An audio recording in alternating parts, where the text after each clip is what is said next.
Ladies and gentlemen, guys and gals, welcome to a Gamer Encounters of Nebuchadnezzar, a new city building game set in ancient Mesopotamia, and this game is inspired by the old Impressions city builders, so it's going to be very interesting checking this out. A review copy was provided so we can have a look at this a little bit early, and these sorts of games, trying to live up to the old classics is always very difficult. You know, Lethis tried it and it's okay, but it's not as good as what we already have. So it's going to be interesting checking out Nebuchadnezzar and seeing if it can live up to our expectations. Anyway, let's have a Gamer Encounters of Nebuchadnezzar.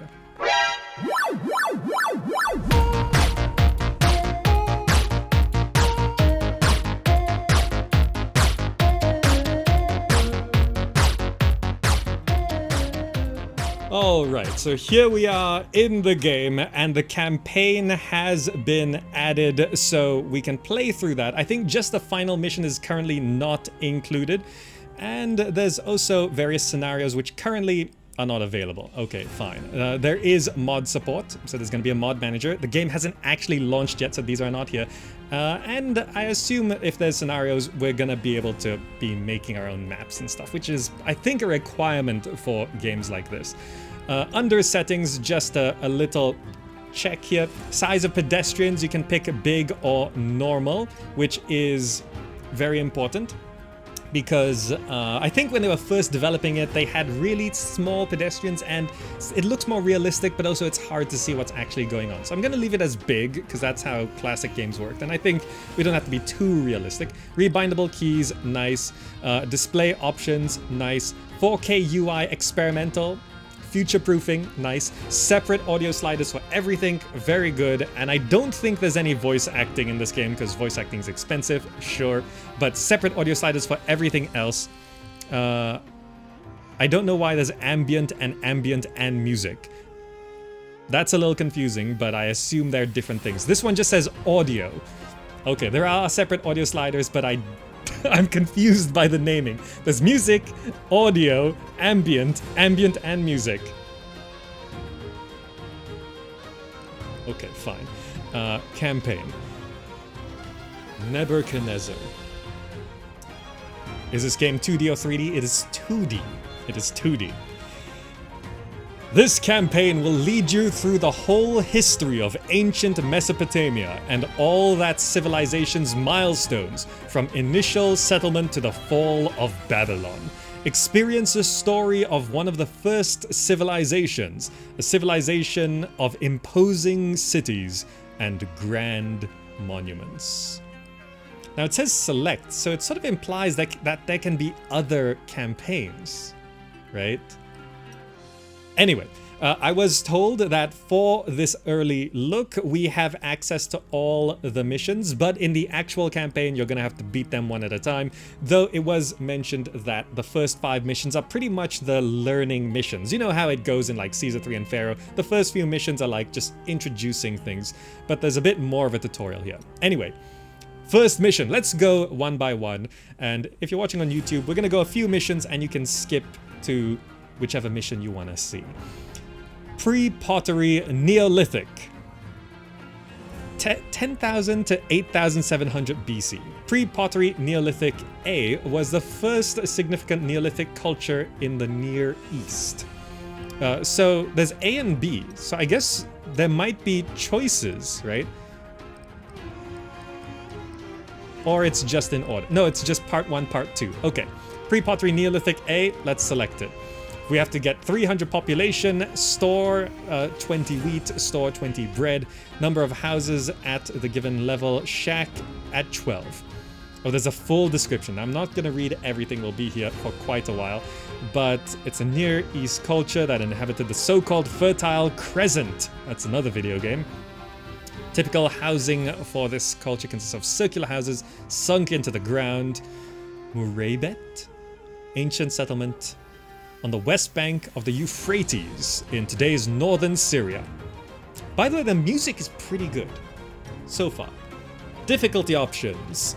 At ease, easy, I guess. Employees plus 10%, import prices minus 5%, export prices plus 5%. We're just gonna go on normal. Nice artwork too. Nice artwork too. So overall, first impressions of the game, it feels pretty good.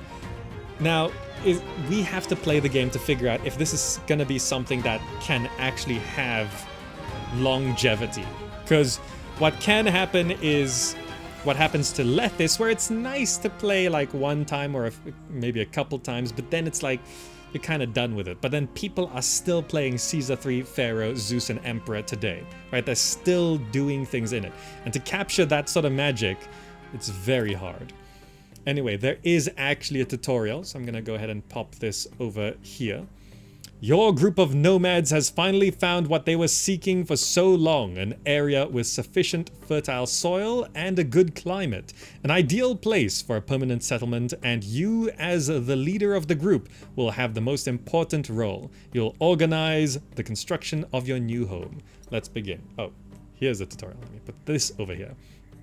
Okay, so I've been through this tutorial a little bit, so I kind of know. I'm just gonna leave it on just so I can show you what it says.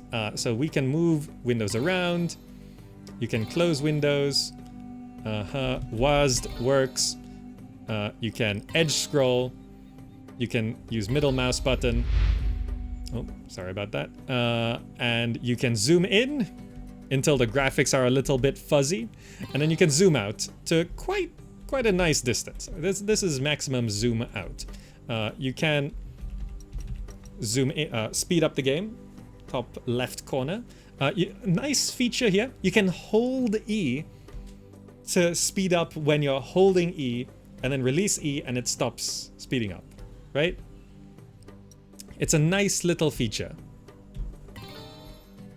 right? You can just temporarily speed up, and spacebar is pause. Right, yep, just getting through all of this. Good. Good. User interface has other elements. Time to start building. Okay, so down here are our construction buttons. So it's telling us how to get things started. What we want to do is start by building some houses. And then building... Nope. Building a dirt road. We've got our first settlers. They've just arrived in the city. Take good care of them. You'll need them. Having a closer look at these guys. I don't think we can click on them or anything. Nope. You can right click. Oh, nice. There's right click options. Remove building, dirt road, warehouse. So if I do that. Okay. That's a nice little feature. Dirt road going around there. And we have our advisor tabs for missions and all of that. Okay, now we have to build our farms to get things going, which should be here. A crop farm goes here. Farming works a little bit like Emperor, so you have to plant crops on tiles like this. So it's how it works. Each employee in the building can work 18 tiles, so we have been told to put 36 tiles there. And then we're going to need to build some storage stuff. Well, we're going to build 2 bakeries to manufacture the wheat into bread. And then we're going to build 2 warehouses so that we can have 1 storing wheat and 1 storing bread. Nope, that way. Okay, and right-clicking any menu gets through it. And one nice little feature.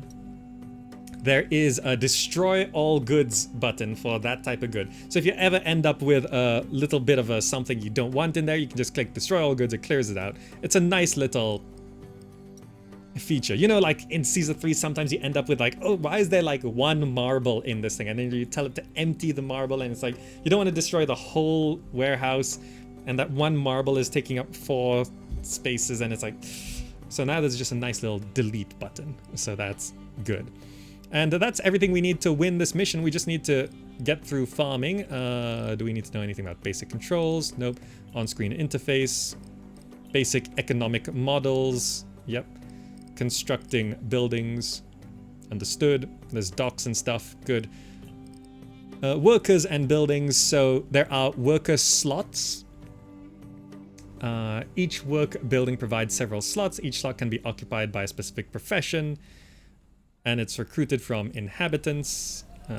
Farming, yes. I think I covered everything. You can do all of that. So I assume we could do mixing of crops like we do in Emperor. Transporting of goods. There is a distance limit like the later Impressions game, so walkers will not be crossing entire cities. Farming's going on nicely. So these are the big walkers, which we're gonna keep on. I'm not sure whether they're too big, but then there is the normal size walkers. I'm gonna leave it big for now because we have to restart the game to switch to normal walkers. And the warehouse, yep, so it works as we expect from Impression city building, right? Good. I don't know if we have what is, nope. This is unemployment level 39%, so that means we probably should just go ahead and put in one of those. The right click to get a dirt road is pretty nice, so we can do that. And then just, I don't know, do that, sure. Right, because we need to be stocking up wheat as well, if I recall. Yeah, 20 wheat, 20 bread, so we need to have a surplus of wheat. Currently we're turning all the wheat into bread, so we should probably just speed it up. We have 17% unemployment, so this... So yeah, each worker slot, that's 30 people. Waiting for next vegetation phase. Does it actually say here?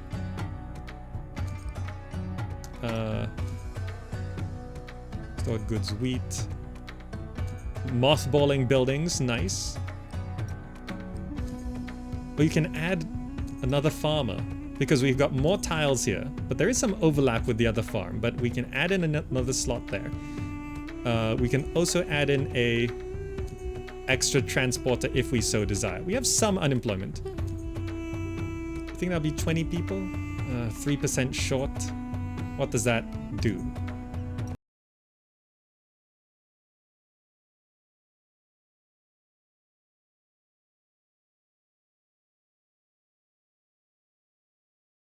People, but I'm not sure if that means we're missing 10 people from something, because I don't see any working buildings missing, but maybe it just means everything is a little bit less efficient. So I'll have 9% unemployment anyway. By the way, music, still pretty good, still pretty good. I'm not sure if it's as iconic as it needs to be. We're gonna have to listen to it for a little while longer. We have so much bread. We have 20 bread, so I'm just gonna mothball the bakeries. So, okay, yeah. So that means these buildings are deactivated. So now let's just store up the rest of the wheat, and it should be good to go. Nice little town. Nice little town. Have a closer look at things. All right. So visually speaking, it's not bad. It's not bad. I think quality-wise, it leans a bit more towards the level of quality like Lethis, rather than the classic Impressions games. I think games like Pharaoh, Emperor still look better visually speaking, but have to keep in mind those old Sierra games cost so much to make. You know, with the Julius and Augustus project, and we see Pharaoh, A New Era being produced right now, just doing the visuals, the graphics of all those little assets, and even just diving into the visual assets and seeing how much there is. It is so expensive to do visual quality at that level, right? Visual quality at that level is so expensive. So it's very hard to match without a major publisher behind it. We've won the mission, which is why Pharaoh, A New Era can do it, because they're backed by Activision. Activision owns the old Sierra Impressions games, by the way, in case you didn't know. Activision, at some point, they bought Sierra IP. So that's why Pharaoh, A New Era can be made. And Activision is funding it, I think. Or at least allowed it? No. .emu is funding it. Activision allowed it, I guess. I'm not sure if Activision's funding anything. Accept promotion. I think we can go straight into the next mission. Pre-pottery Neolithic B. So we have to get 900 population, and we are going up from shacks into poor houses. Okay, so that means we gotta evolve houses in Tel Aswad. Normal difficulty. Activision B, like, I'll allow it, right? I think it's the first time Activision allowed another company to remaster a game. I think they've been doing it mostly themselves. Menus are nice. Yeah, UI actually looks good. UI is nice. After a long search, you finally find a place suitable for your new settlement. In addition to fertile soil, there are many grazing animals in the vicinity. In fact, seeing them, you begin to wonder whether hunting them is really the best one could do. Let's try something different. Okay, we're back. Already built a few houses. I've not done this at all. Let's have a quick look at the map. The water really looks muddy, huh? Oh, there's fish. Okay, nice. That's fish. Are there other animals? I don't see any quite yet, but okay. So just wondering, does it say what these shacks need to evolve? Goods and services required for the given level. Bread and milk. Okay, bread and milk.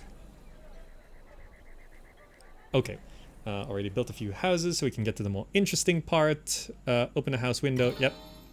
Oh, it's explaining, yeah, bread and milk, good.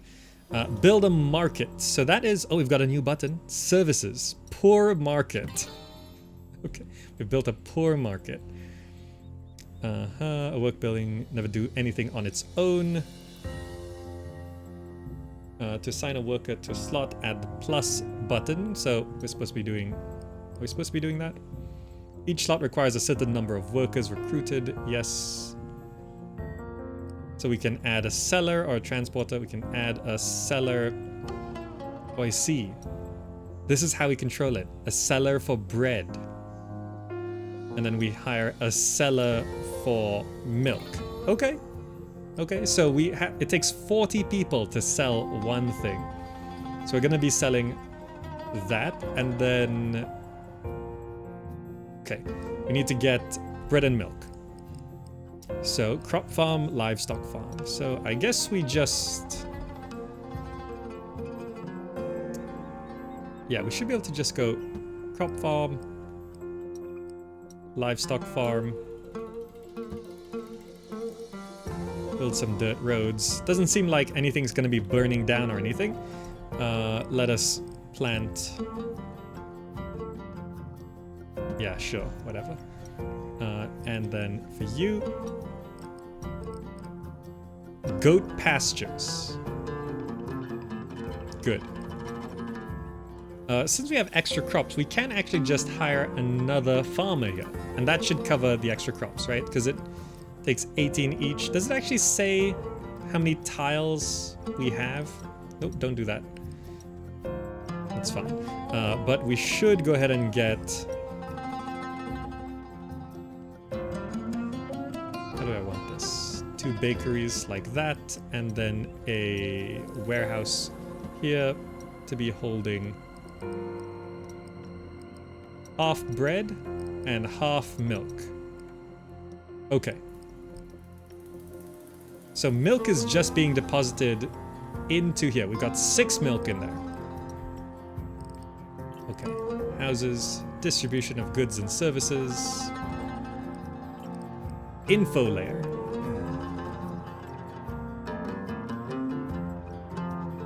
Is it? Ah, yes. It's the numbers. 1, 2, 3.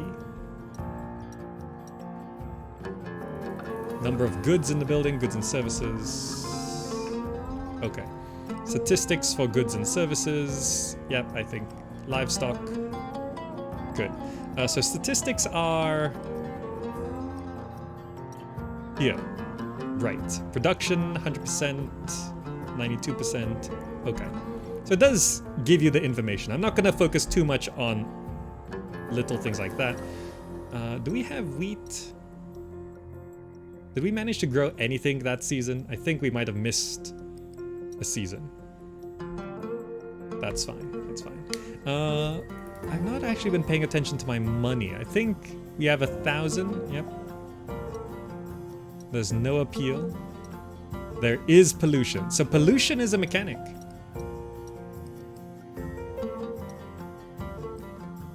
I see. Wheat, bread, milk. Okay. Currently have plenty of milk, no bread.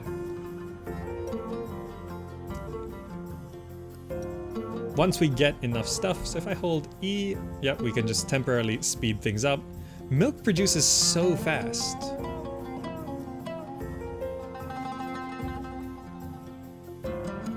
My impression so far I'm gonna say it's okay. Is this full release? I think it's very close to full release. It's releasing in a couple weeks on Steam. Is something going on here? Why am I not getting any wheat?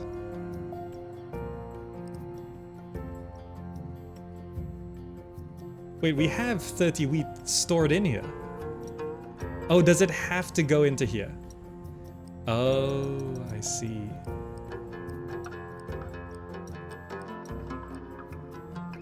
It has to go to the warehouse first. Okay, understood. Farms can't deliver straight to the bakeries. Yeah, February 17th is a Steam release date. Okay, so we're gonna need 16 poor houses, which should, I assume, increase our population to 900. Oh, so this is showing the current pollution and current aesthetics. Maximum population at the next level, slightly over double, so yes. Getting to 900 should be fine. Open, have a look at statistics. Here you'll find the estimate of current annual production and consumption of each type of goods. Right, since a well-working transport system can experience minor fluctuations, I recommend keeping a small reserve in production. Yeah. Production, consumption, import, export, some. But now let's go back to the warning we saw above the market. This thing, yes. The warning says the sellers don't have any route to follow. Oh, I see. We have to set the route. This is a very interesting direction. It's not auto. So we have to add a checkpoint. Oh, you can do it for each different resource. So the bread... So doing this covers that. And this covers that. Did I do that right? There we go. So now there's a route. So you set it manually. There's a few directions for this. Going for the manual setting removes randomization, right? Which is... There's arguments for and there's arguments against. See, Lethis 2, which is a game that's on the back burner for now. Lethis 2 is gonna have randomized walkers which did not take the same path each time they approached an intersection. So if they came to a T-junction, if they would pick randomly left or right, and let's say they picked left. The next time they reach that T-junction, they would have a marker saying not to go down the same way as last time and they'll go the other way. So it's randomized but with control. That was the direction Lethis 2 was going for. The other argument is setting manual paths, like this. And it might work out, depending on how the rest of the game plays, but it might also be too controlled. It's too controlled. Maybe. Because when you take out the randomization aspect, things get easier. You know, and you don't want your game to be too easy. So when you add manual control, you've got to have to do something else to make the game hard again. The randomization in the old games was part of the appeal because it was so difficult, right? It was difficult. Poor houses. Okay, we still have a couple shacks missing bread. As population increases, I think that means we should be increasing how much we're farming.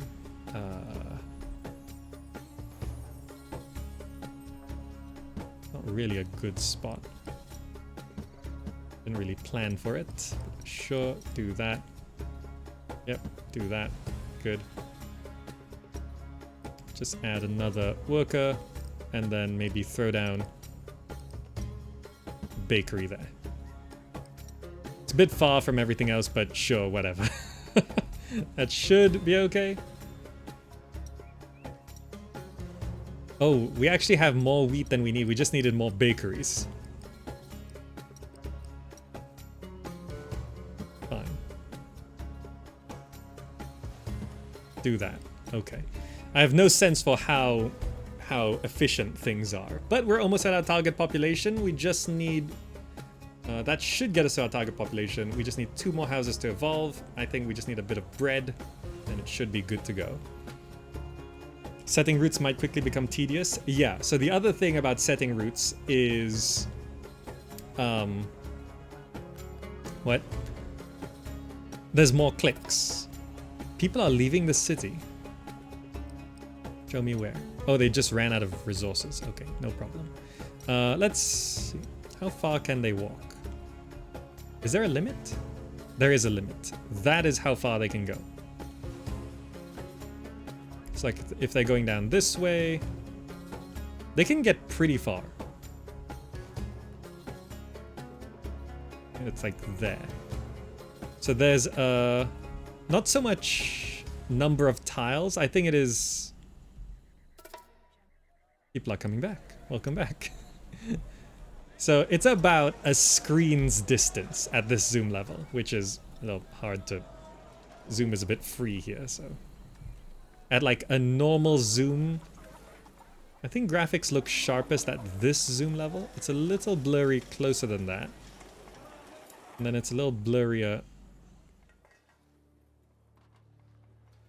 Trying to find the sharpest zoom level.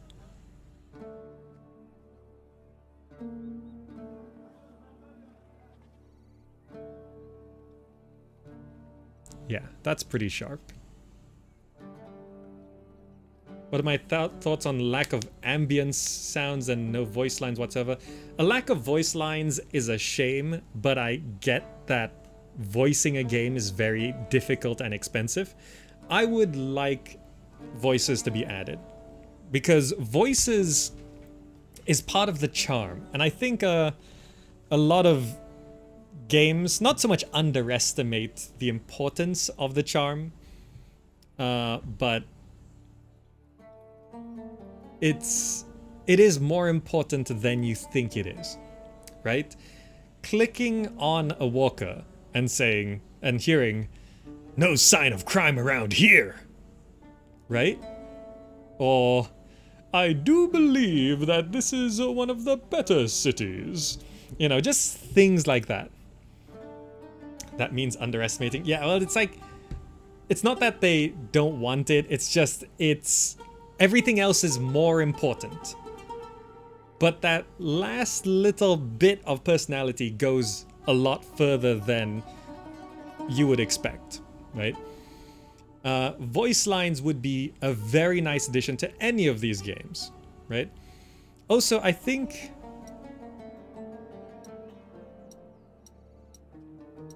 there is a lack of city sounds. There is a lack of city sounds because I've got some goats and I don't hear any goats. So the music is very good, but there's no voice lines and there's no ambient sound effects, right? Lethis had building sound effects, but they never programmed ambient sound effects to play. And I'm not sure if they're planning to add them in. But we won the mission. Yeah, once the music dies out, there are no sounds, right? Which is a bit of a shame. Which is a bit of a shame. Because it's a huge part of the personality as well. Music is good, though.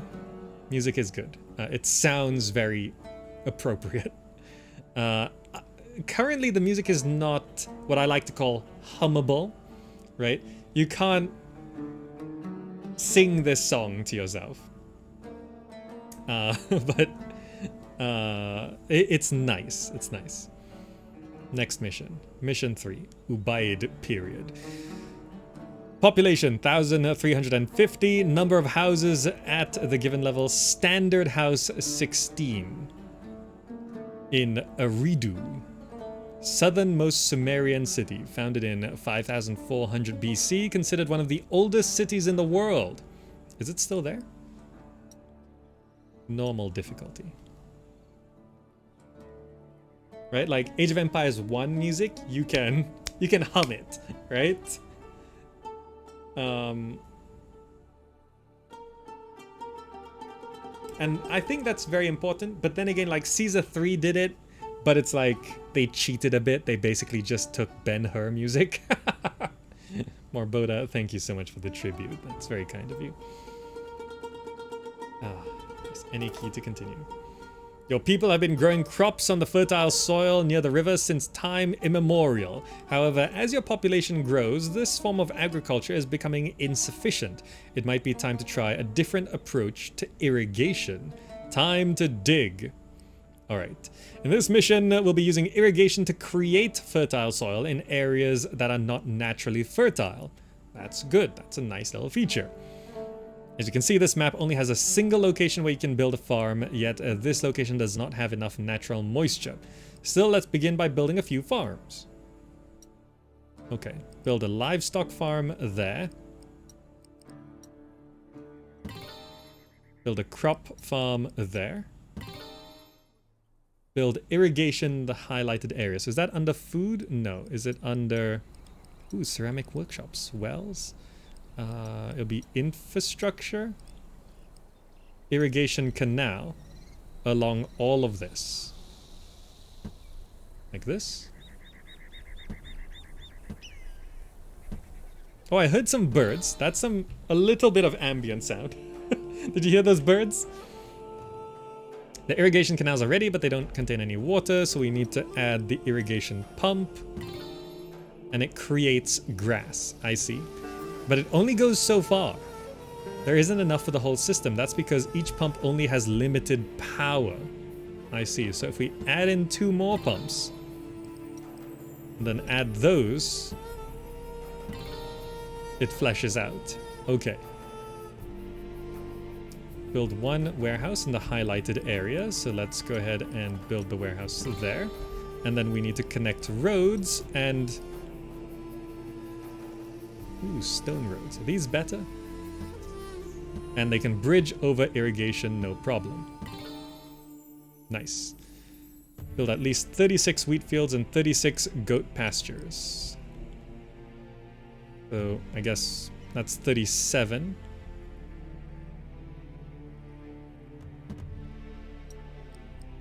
And then 35, 36, 37. It's 37 each.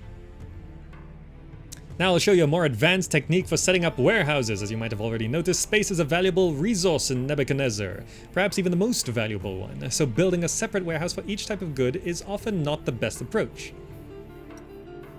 Oh, it's the... yeah. This one is for wheat and milk. And then set them capacity of wheat to 28. And milk to 8. I'm not sure why those numbers, but I guess, sure, good. Why we set precisely this ratio, that's good. He's explained. 8.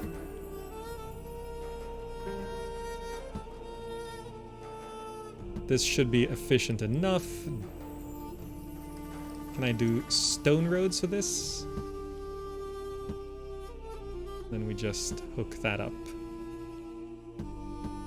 Okay, nice. Can I delete? Okay, nice little feature there. Have people start moving in. Okay. So there's a few things I'm starting to feel. There's no risk of fire or collapse. So here's my concern. What is the stress? What is the stress? This is a very important question. The stress is what makes the player feel useful, right? That stress, why the old Impressions games work so well, is because it feels like at the drop of a hat, everything is going to fall apart. Everything will just collapse. So it's up to you to constantly tug at all the little strings to be like, yes, okay, I am the one who's holding everything together. Okay, if I let go, everyone will die. So I am the one doing all of this, right? Stress. It is a very important game design mechanic, right? For example, in Banished, if you don't keep things going, people starve and die, right? In Caesar 3, Pharaoh, Zeus Emperor, if you don't watch everything very closely, that building catches fire, that building collapses, people starve and move out, and then there's an invasion. And then you don't have enough people to keep your military going, and then your military dies, and then that's all of that. The perfect example of stress in a game is They Are Billions, right? One zombie gets through, and you're probably dead. It is such a stressful game, right? One zombie sneaks by, and you just die. It just spreads so quickly, and game's over, right? So, although that's a very extreme level of stress, you feel very useful, right? You are the one. Everything is on you. Now, what happens in some city building games, which don't have this stress, is you just throw down some houses and like nothing's stressing you. There's no imperative to do anything. So I know this is still a tutorial mission, so we're not gonna judge it too harshly. But like, are there wages that's causing us to lose money? You know, how is this going on? Like, do we pay wages? See, wages is one of those things that adds a little bit of stress. If you do nothing, you will run out of money. So right now we have 2,492 money. I'm not going to build anything, and we'll find out soon enough if there are wages being paid. So like, right now, the main reason why you want that stress is because without it, I can just walk away and nothing's going to happen. Right? So I'm not feeding people. Is there a happiness mechanic? Will people move out? There's a prestige mechanic. Trade and diplomacy, mission stuff, production chain. So it looks like there's no risk of fire. There's no risk of collapse. And there's no wages. So there's no stress right now. I can literally just not do anything. Like if I just speed up the game to max, if I hold E, I can go to 12 times speed here. And nothing bad is happening.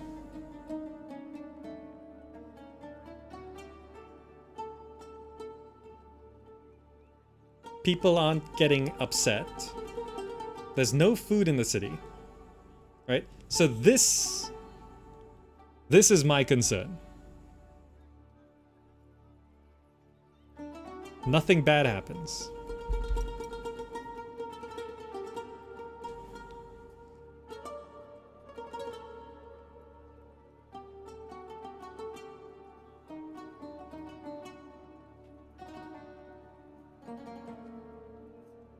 Right? And then what happens is, without the stress, there's no compelling feeling. There's no achievement feeling.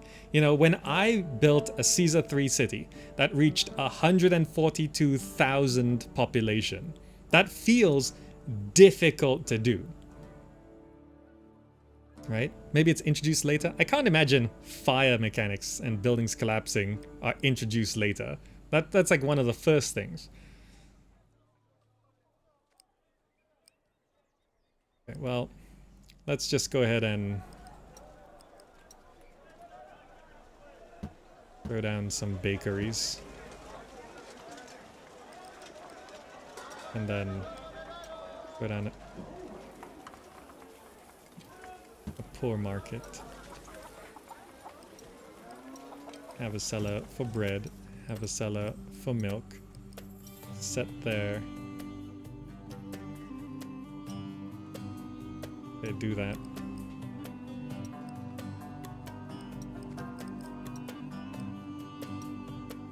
Okay, we can do that. And I assume bread does come in. Alright. Do we need a well? I can place a well.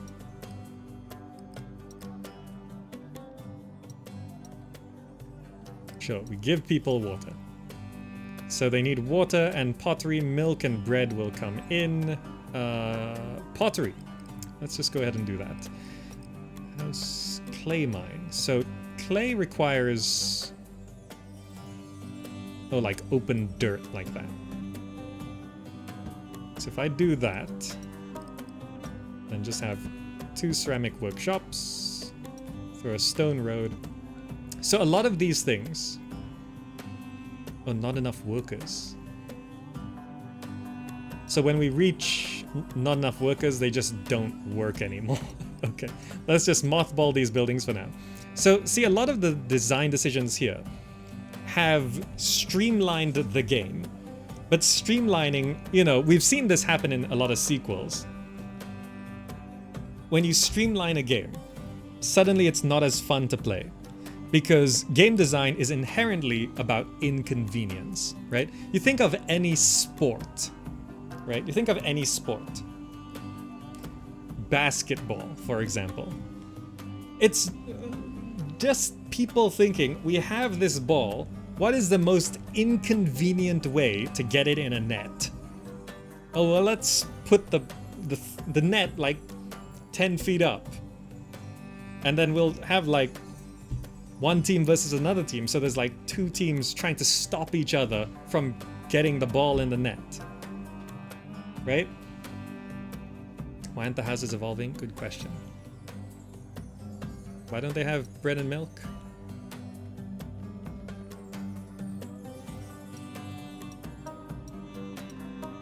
Oh, the bread and milk are being distributed unevenly, I think. Actually, no. None of these houses have milk. Why is it not getting milk? Is it because...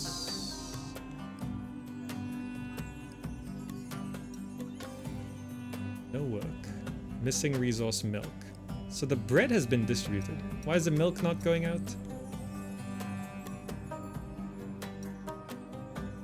We have 8 milk in there. We have 10 milk in there. If I go ahead and maybe just try and put a warehouse here, have it store milk. Can we get more milk? Or is it because we're actually like out of workers? Let's get some unemployment.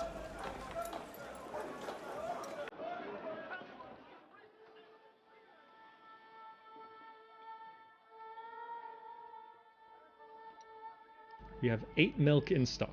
There. This is full storage, so we can't manufacture any more milk. This is accepting milk.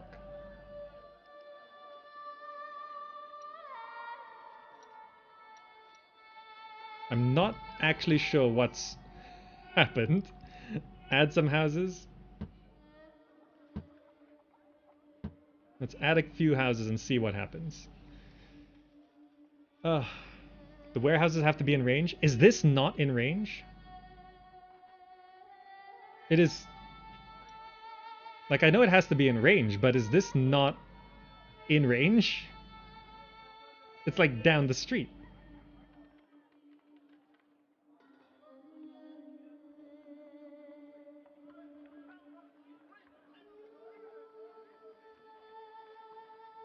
Let me test. If I stop wheat from being stored there and start wheat being stored here, does wheat get delivered?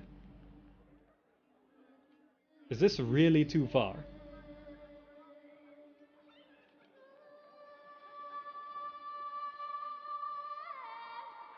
It is too far. Huh. So if I go ahead and put a poor market... oh, that's the range. I see. It's out of range. Alright, fine. Let's hire the milk worker here.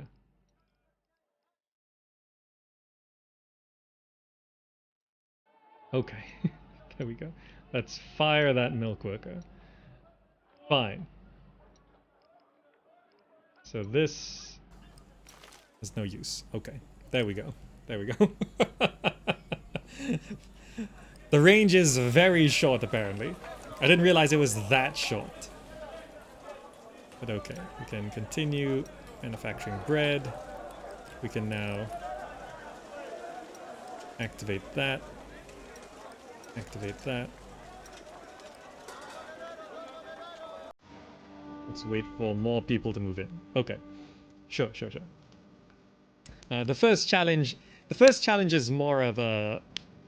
It's the puzzle game challenge of getting things to fit like a jigsaw properly, which is nice. It's a bit of a challenge, but still no stress. Like, I messed up, but there was zero chance of anything going wrong. Yeah, I didn't see the blue indicator just now. One nice touch is when you open up shops, it does actually show. See, this is the bread market. This is the milk market. I probably don't need 2 markets, but sure, whatever. Let's just activate everything. Then that probably means I'm going to need a warehouse here to hold on to just pottery. Pottery is coming in.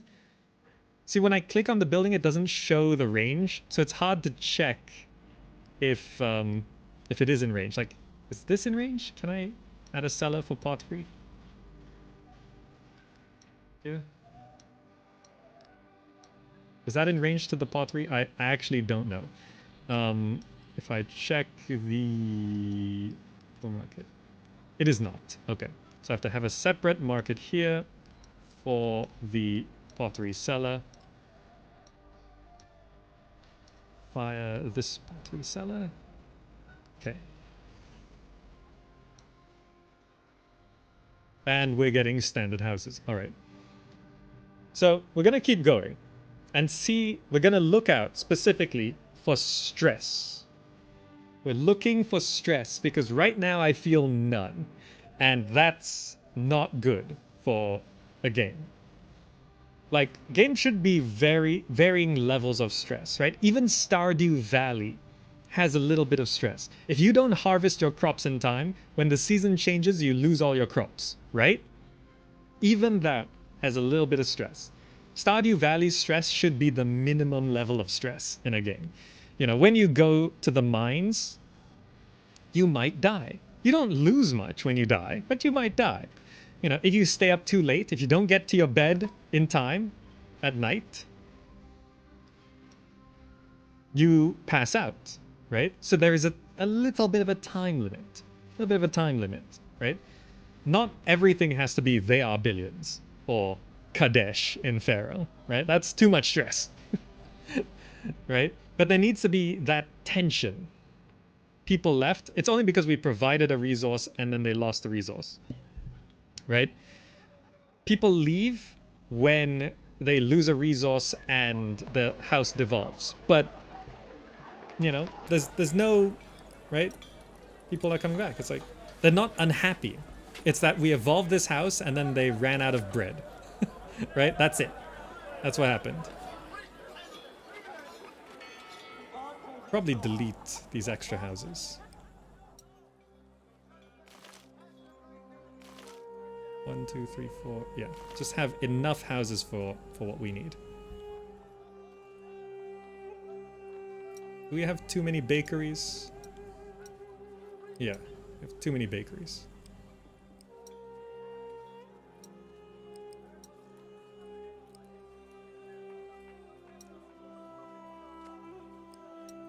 Okay, does it show...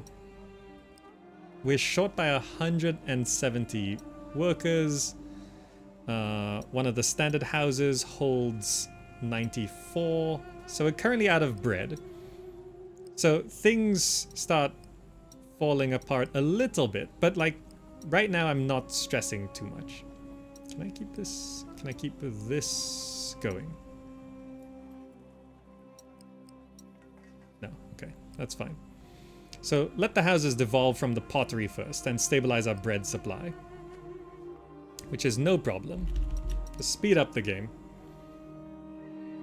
Milk trickles in. So the harvest can't happen because we have too much stuff going on. Alright, it's fine, just do that. What is the well doing? I don't even know what the well does.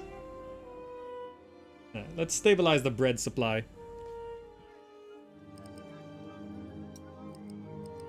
Let's drop the storage there. Oh, I see. That's what happened. I stopped storing wheat in the warehouse. There we go.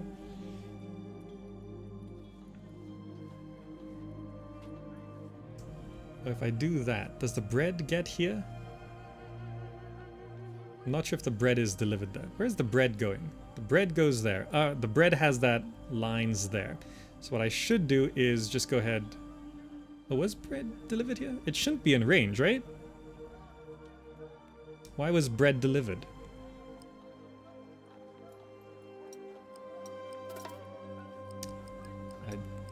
It's fine. Like, see, I start to not care.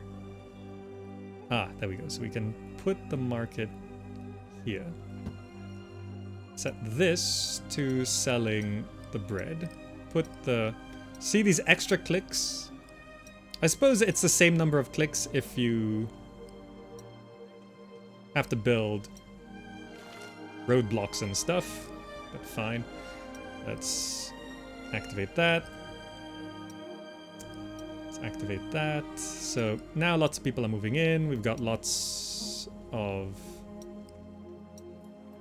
employees available, and then I activate that, and that should just let us win, right?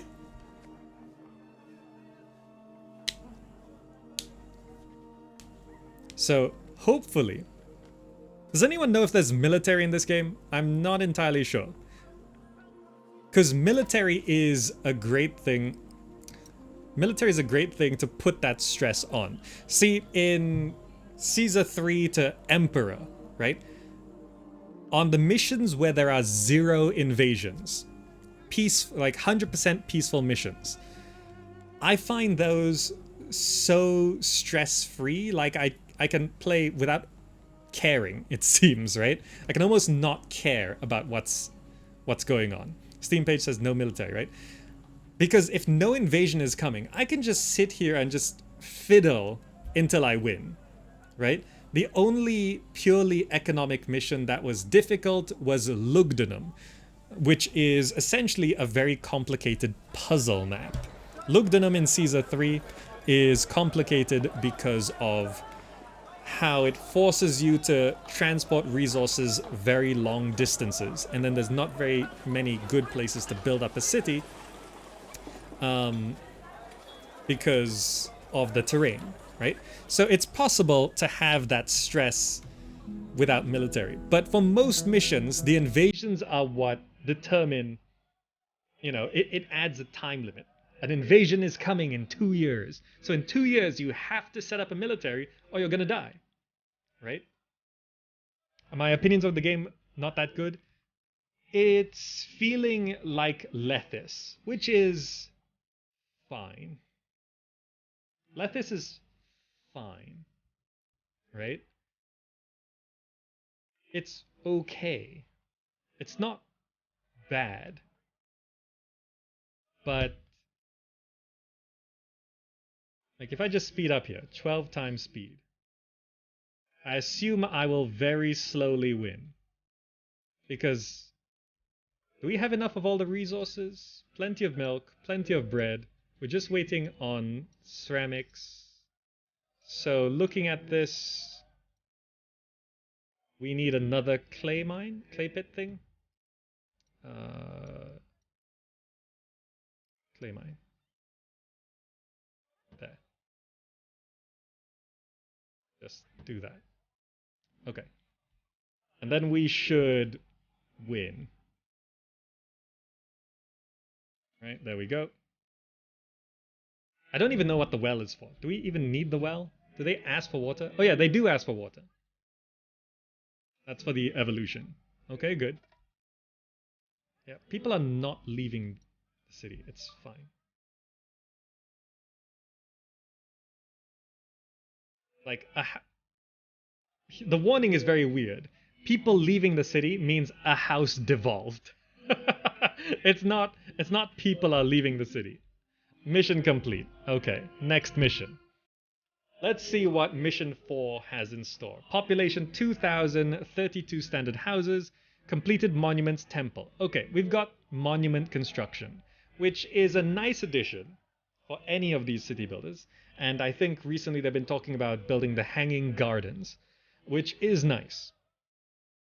But will there be any stress? Right? Because I'm starting to breeze through the missions, even if it's not quickly.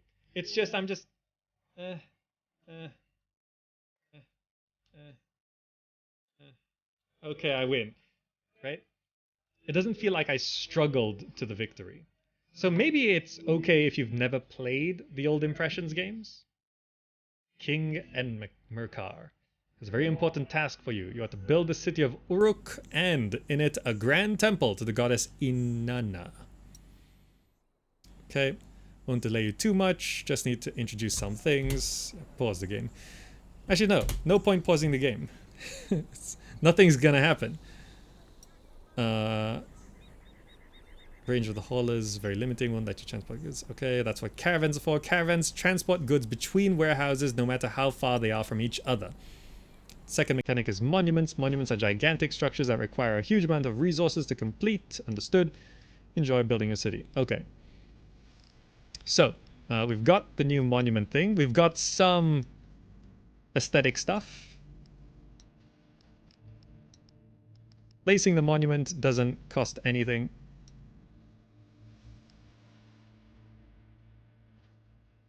So there's some green grass there. We should place it over here in the desert, right? So how does monument building work? Temple. Is it just a fixed structure?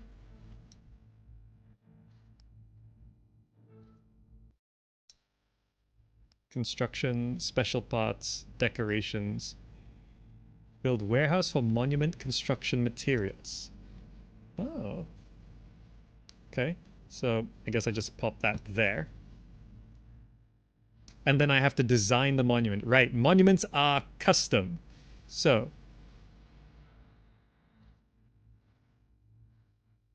how does this work? Height, style. Build selected floor, remove floor. This is actually kind of complicated. I'll come back to this. Let me just give it dirt road access. Okay.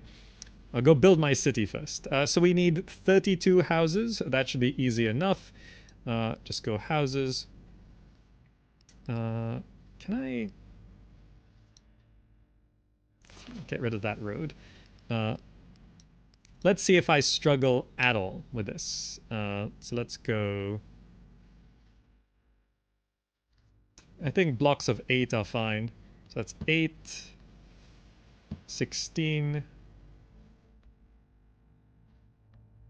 Then I just do the same thing again. That's all the houses we need.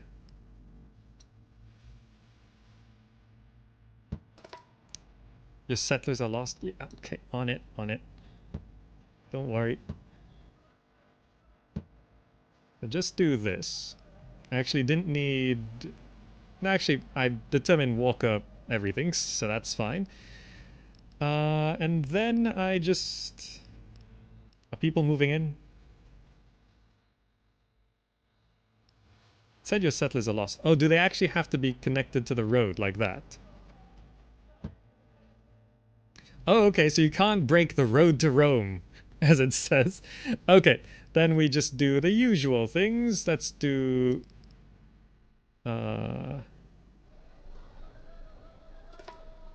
the settlers, yes. So I can do crop farm.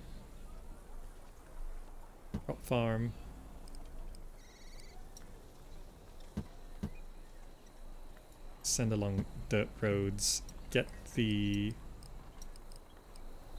crops going. 42, 8, 16, 24, 1, 2, 3, 4, 5.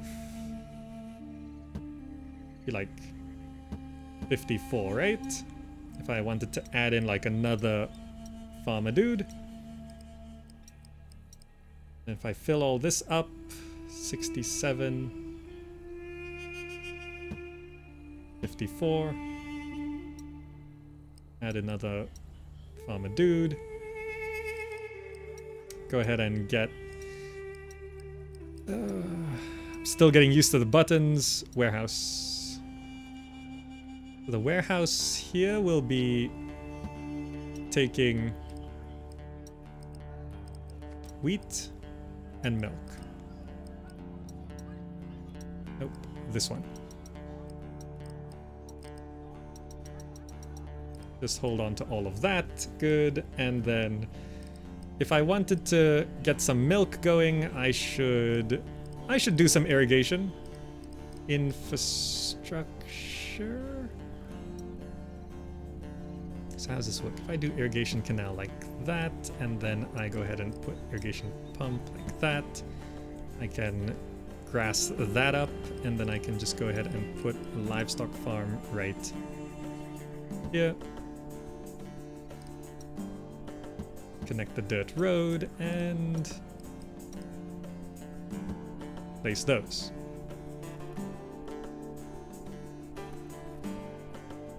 Good. That will get us some dairy going. I should get the bakeries down.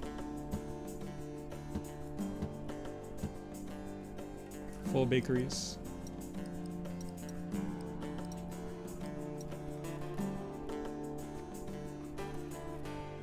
And a warehouse here for bread.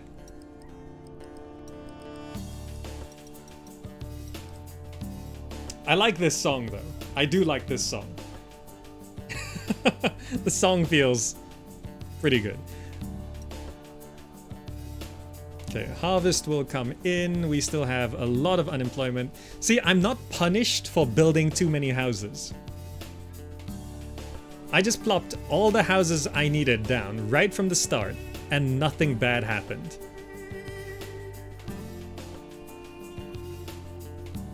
Right? Nothing bad happened. You would be punished for overexpanding in the Impressions games. Alright, that's fine. Bread will start coming in. I think I do need...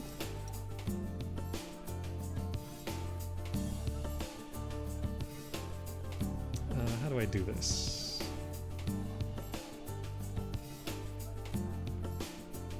I have enough bakeries. I clear that. No, that won't work. Just realized there's no undo button, is there?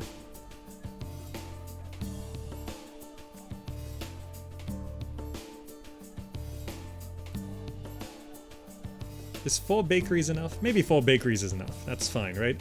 So then I just go ahead and get the markets down. I'm also going to need to check caravans, I think. Markets.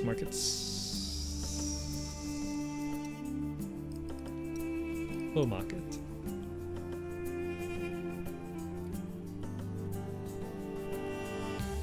So this market can have bread and milk, and then I can set the path to cover the right side like that. Okay, good.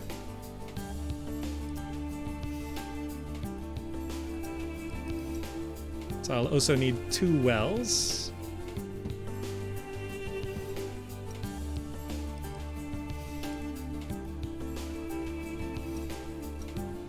There. And there. Okay. And then let's see how the caravans work if I go ahead and put a warehouse here. Set it for milk and bread.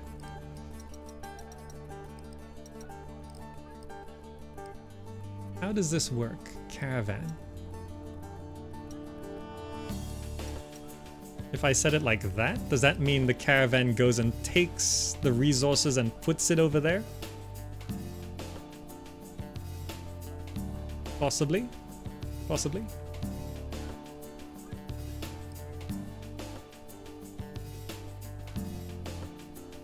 But I don't have a surplus right now, so that's fine. There is the caravans thing. Goods between warehouses. As with sellers, their routes are set manually. Oh, I see.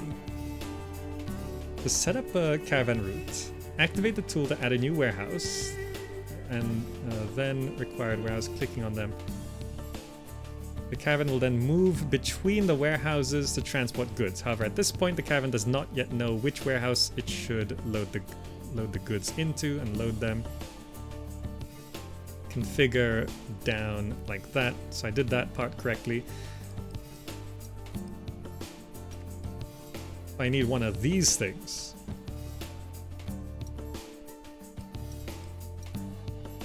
For bread. And one of these for milk. So then this is going from this one to that one. This one to that one. Okay, so the caravan just continuously, yeah, walks like that. People are leaving. People are coming back. We have 600 unemployed people. There's no happiness mechanic, so it doesn't matter. So now we just need to create the surplus of resources. So currently we don't have enough bread. We have plenty of wheat going around, so it means we just need more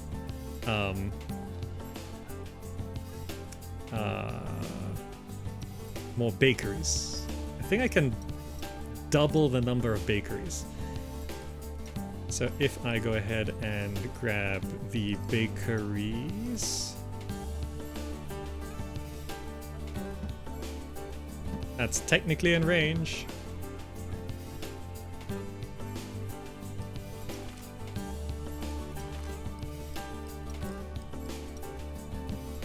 Okay. So that doubles the number of bakeries.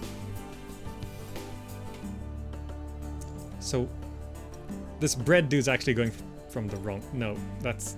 How do I... Just realized the bread is going to the wrong place. Bread is there. Okay. We don't need to store so much there. Just 8 of each. Okay, so we're definitely not producing enough milk, so that should be easy enough. We just go to... infrastructure, irrigation pump, infrastructure, irrigation canal. Do that, and then we just set up another livestock farm. Yeah.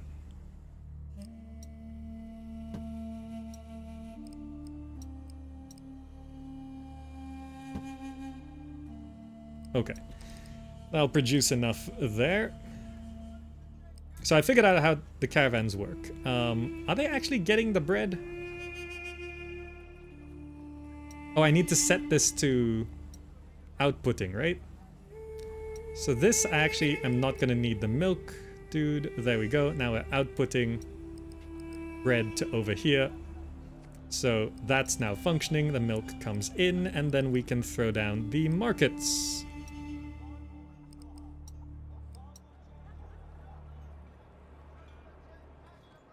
Yes, that one. And then we just need the bread seller, milk seller.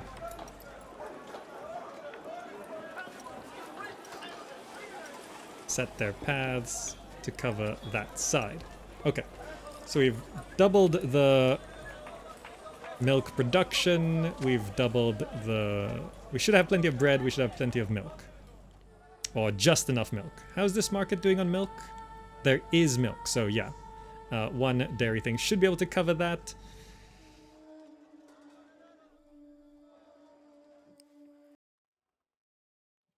Do we need more milk? I'm not sure if we need more milk. We might need more milk. But oh well. What else do they need? Ceramics. So, how do we do this? I can have pots stored here. And pots stored here. And just set up industries on both sides.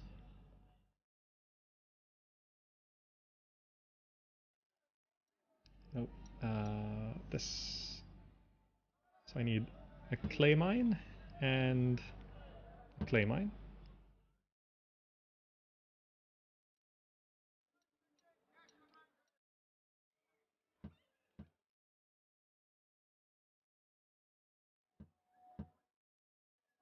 Oh, that actually used up quite a lot of workers. Let's mothball those first while people move in.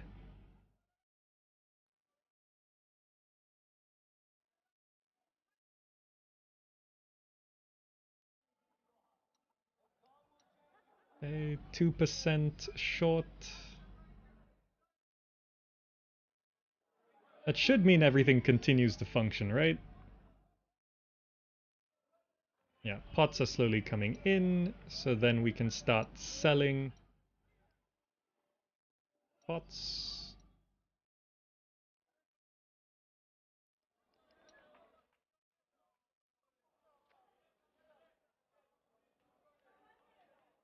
We are fine. Let's just get some more people moving in first.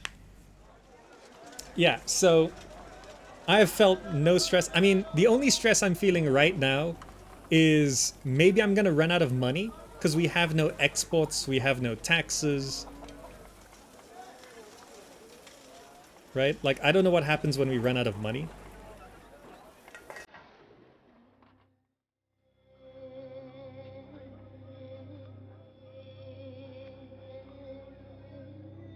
People have moved in.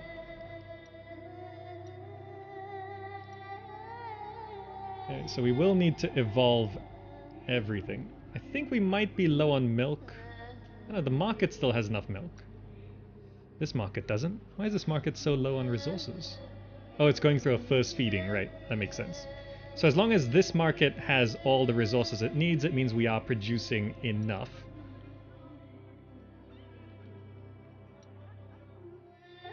Eight, 7, 18, 17, 18. Oh, I see. This might need a bit more irrigation. Logistics, no. Infrastructure, irrigation canal. I just throw that down that way and then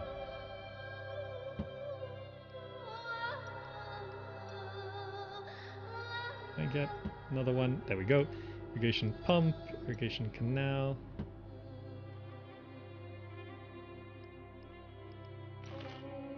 Okay, can I increase milk production there? Alright, good. Potteries come in on this side, ceramics rather. Let's do this. Start distributing that. We've got 6 standard houses. So that should get everything going. Right, we just need more. I think... can I actually do this? If I add another worker here, will this get us enough clay to support these 2 ceramic workshops? Because it looks like we just can't keep up. Working, missing resource. Well, as more people move in, we can just go ahead and...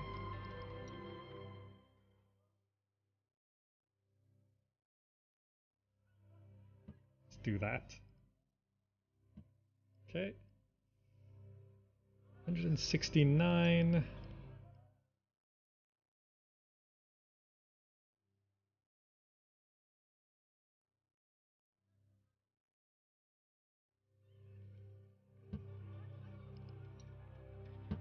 Okay.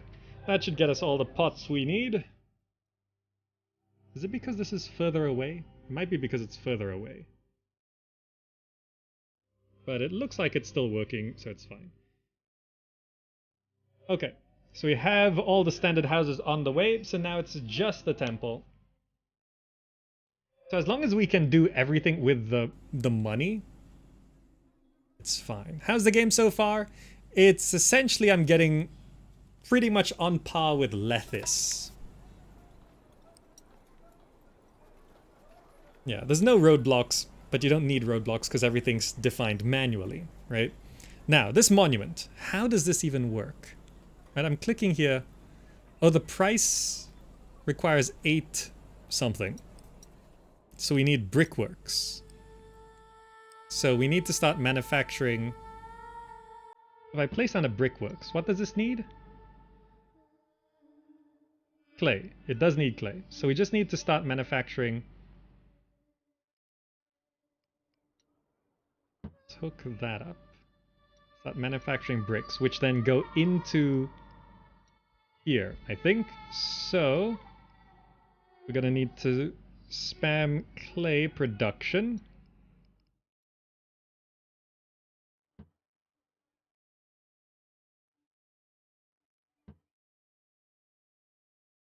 Is that too much? No, that's still okay.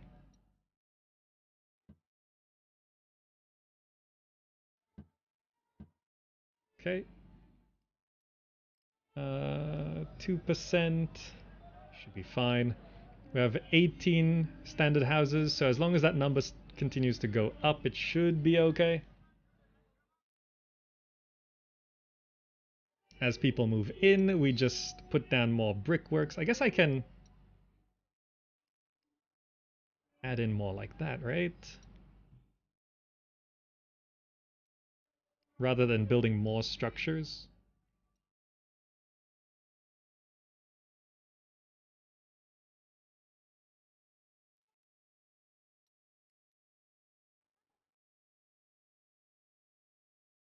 Hey, are we getting any bricks? Yes, we are getting bricks. We've got 20 standard houses, so more people moving in. We can just throw down another brickworks. Okay, that should get us the bricks we need. So we can store 1,200 bricks in there. Okay.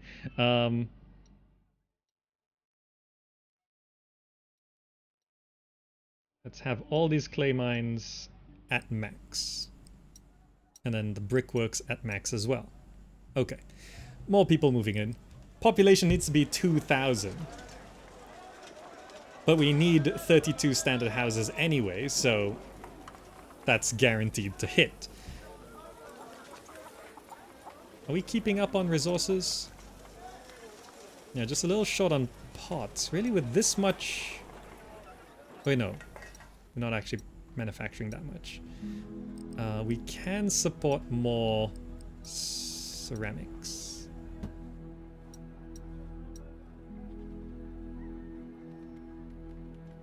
We actually just need to add a worker. Okay, more people moving in, so it should work out if I do this. Pots are the only thing I'm short on right now. Milk and bread still is everywhere. There's pots over here, but I think it's slightly further distant, so it's not quite as efficient, but it should be fine, right? So just adding in a worker to each of these ceramic workshops essentially doubles our ceramics production.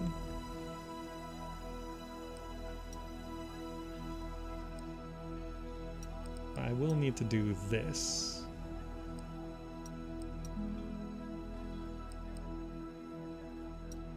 We have 24 bricks. So bricks are slowly coming in.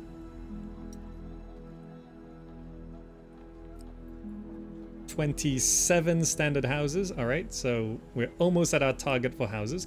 All right, so now we can start building things. So this costs 8. So we could probably make it remove floor, select floor configuration, stairs. So I can add stairs if I want. Decorations, which I can't put yet. Okay. So I need to build this floor. So I put one down.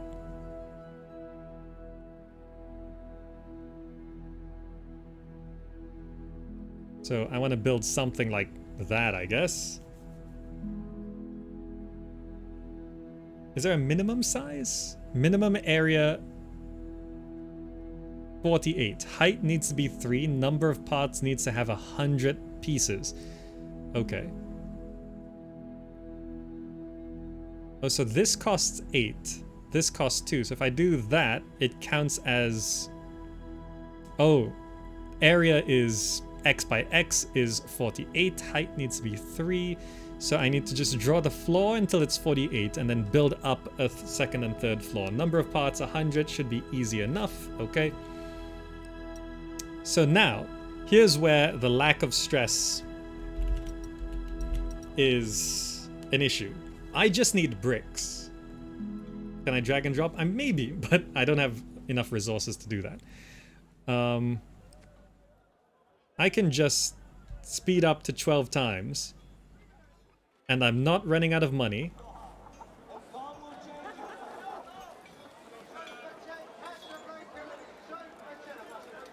There's no unhappiness.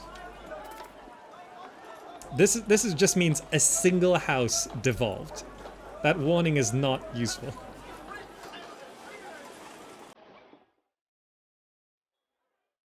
Right? And then we slowly just build up bricks, right? This is the only thing that matters now.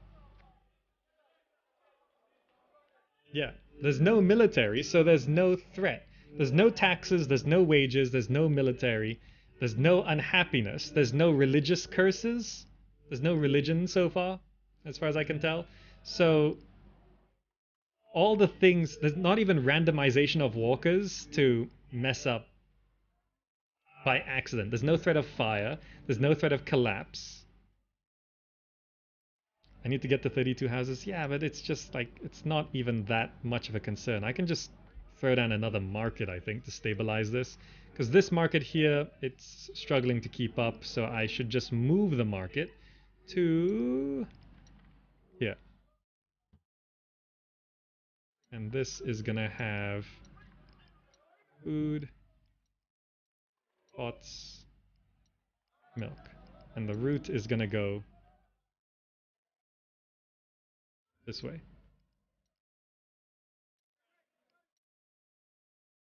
And that should solve that problem. Because, see, we're already at 31. We would have eventually... Yeah, we're at 32. There we go. We probably didn't even need to do this, but sure. Yeah, it's full now. So I can just delete this, I guess. Okay, because as long as the market is next to the warehouse, it's fully stocked. Okay, 32. 3,000 people. 155. Alright, so we need to get to 48. I can drag and drop.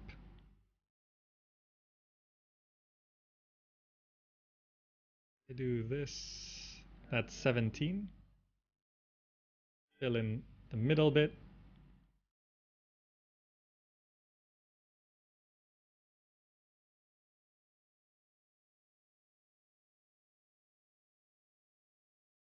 How do I delete?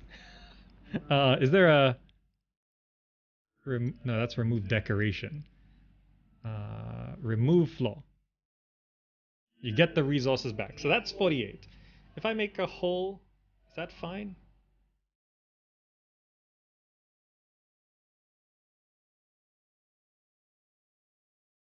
So I can have the area. Let's have a central courtyard. Right? Oh, that minimum area is a bit short. So fine. Let's go ahead and... I can just speed up the game for whatever I want. So let's just make the floor bigger.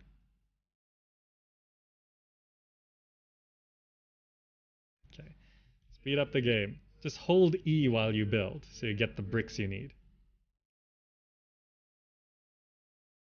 Right? I don't even have to look at my city anymore. Nothing's gonna go wrong. It is perfectly stable. Okay. That didn't add to my area at all. Why not? Can I not have my central courtyard? Okay, fine. The courtyard's gonna be a H. There we go. So we've done that.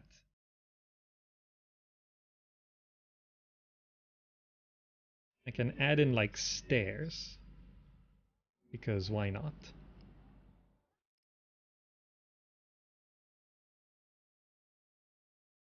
Stairs on this side. Select floor configuration. Apply the chosen style and color to the whole floor.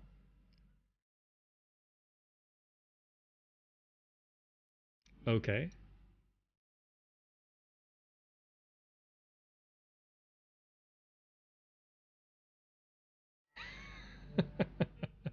Okay.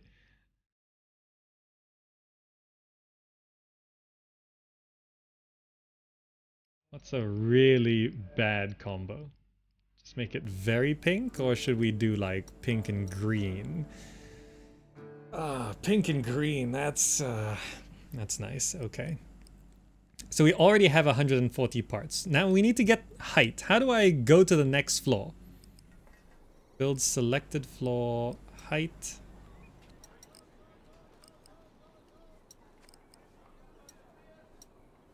How do I... this says height, but this UI is actually very confusing. Remove floor, select floor configuration. I don't know what that means.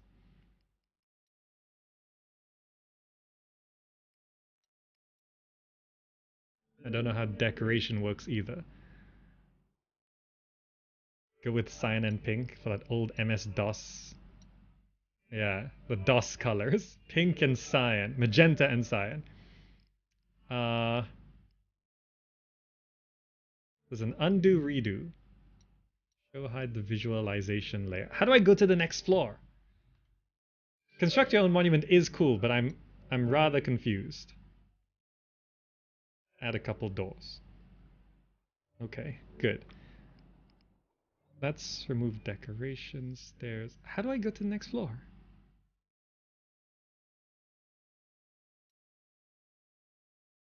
This height button does...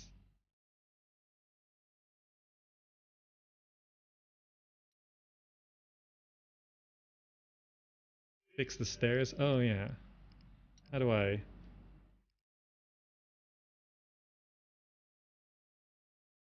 stairs are a little off.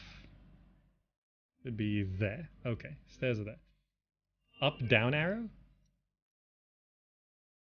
Up, down arrow? Next to the eye. Oh, that. On the visualization layer. Okay. So now we have to build this selected floor, which I can do something like this. I actually ran out of resources, it's fine.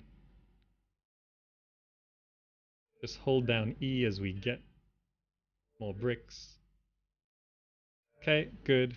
And then I can go to the next floor. Hold on, my cat's opened my door. Look how much I don't have to stress about the game. I can just walk away. Ollie, out. Out. No, no, you're not allowed in here. Go away.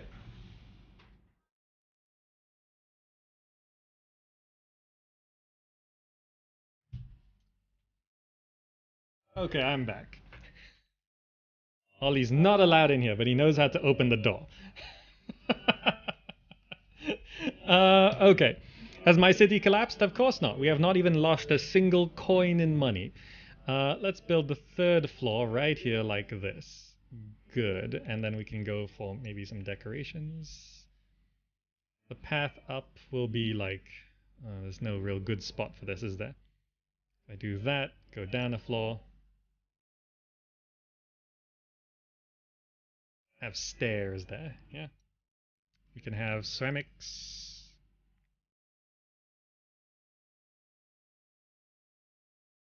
Can throw some pots around.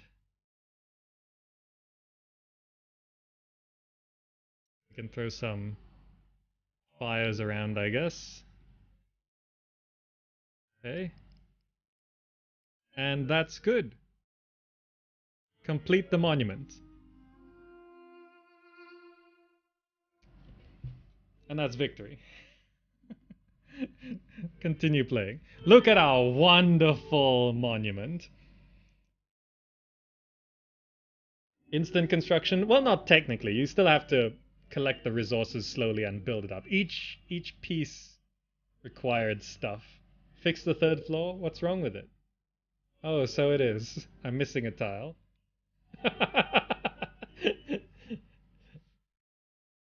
Look, with this monument, we accidentally blinded the architect before he was done, okay? But this is Temple of Ina with a missing tile just for you guys. Okay. I'm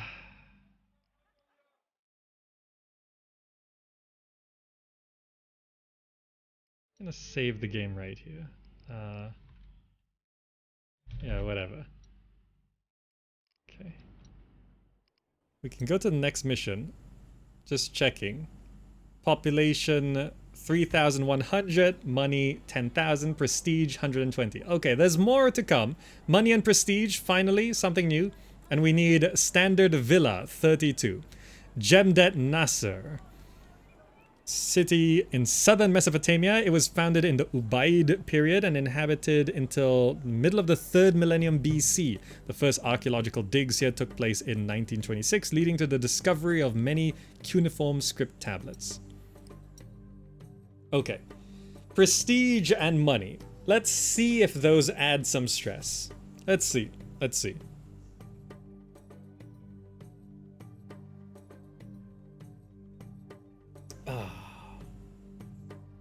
Ronnie, thank you so much for the sub.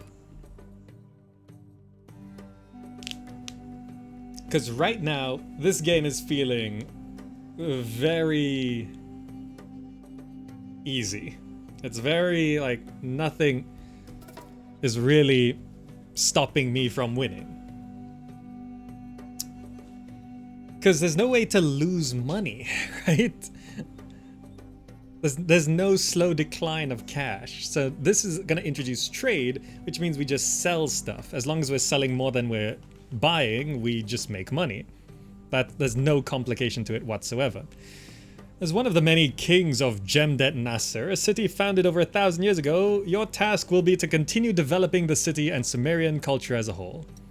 Okay, this mission will sadly be the last one I'll accompany you on, so it's a final tutorial mission, I guess. Be sure to pay attention to the last mechanics I'll show you. These are very important. These cover social classes, pollution and appeal, prestige and trade. Might notice a new icon has appeared on the unemployment panel. That one.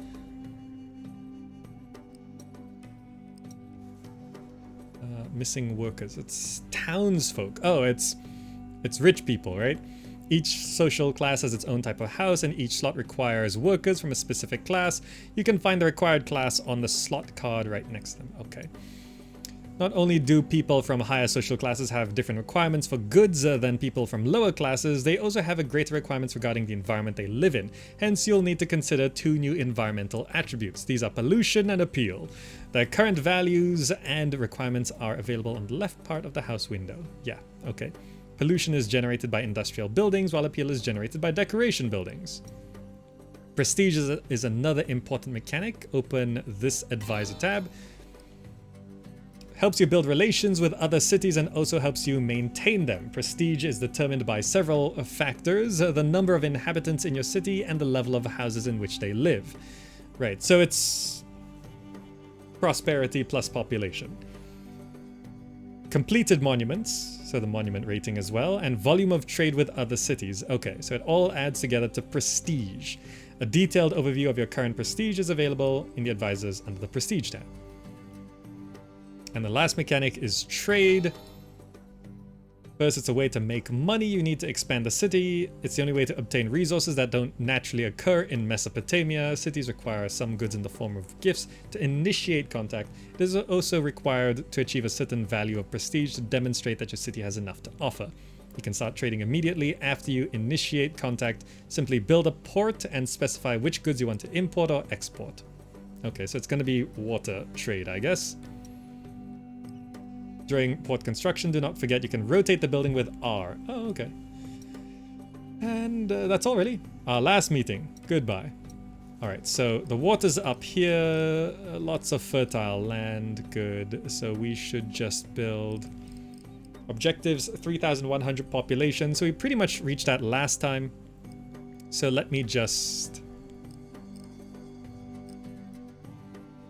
build like we did last time. I think I'll build over this fertile land, have all the farms around it. Okay, so let's see what... We start with 7,000 cash. Houses. Villas. Okay, so we'll get to villas. I'm gonna do... Yep, we don't have to do anything too complicated. Do that. Yep. And that should get us all the stuff we need. Settlers are lost. Yes, yes. Just connect that up so they can find their way.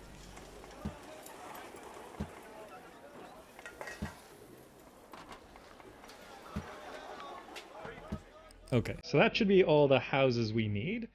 Let's go to the settlers. Yes, good. Crop farm.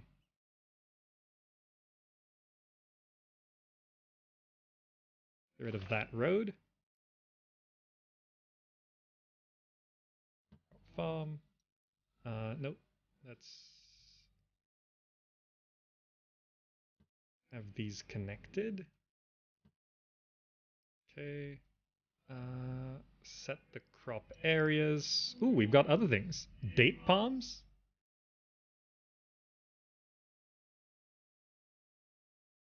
Oh, okay. So we can grow dates. Nice. But for now, I just need to make sure we have enough bread. Let's do that. Do that. That should be plenty of wheat to go around. And then we just need some milk as well. I want to do this. Livestock farm. Is this enough fertile land? I think I'll go ahead and fertile this up. Let's throw an irrigation canal through this.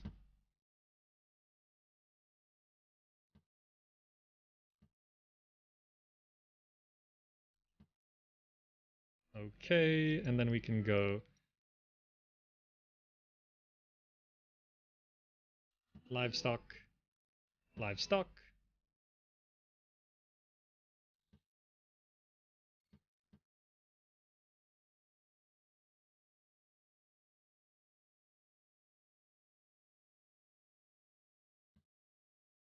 D7. 39. Okay. This should get us quite a lot of everything. Logistics, warehouse.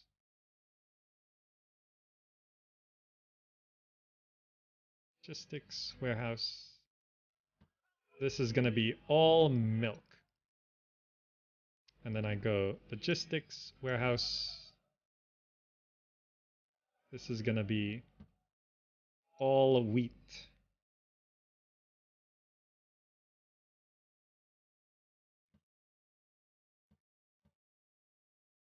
Okay, and then I have logistics, warehouse.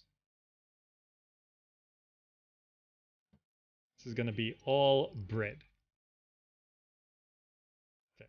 I know it said not to do stuff like that, but I'm going to do it. And then we just need bakeries.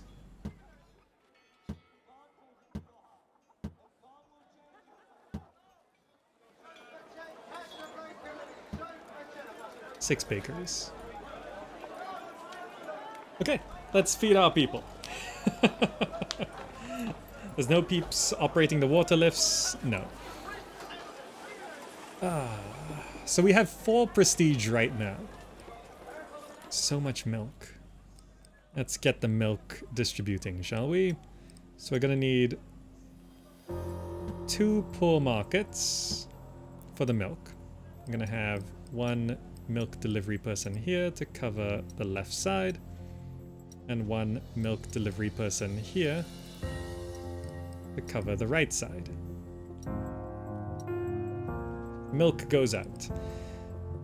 Then we need another market here with a bread delivery person to cover left side. Start evolving houses to bring people in. So now that I know basically how much, standard market, consumes fish and dates.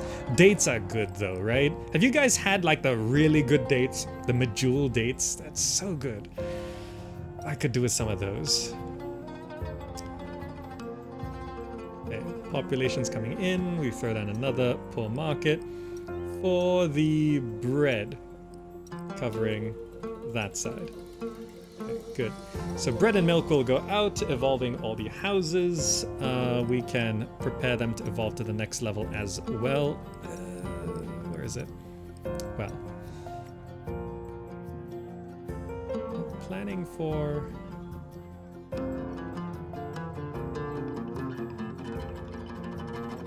How am I gonna do this?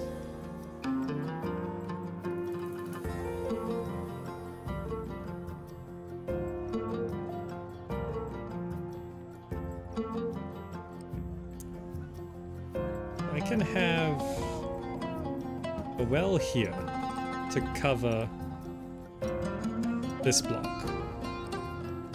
And then another well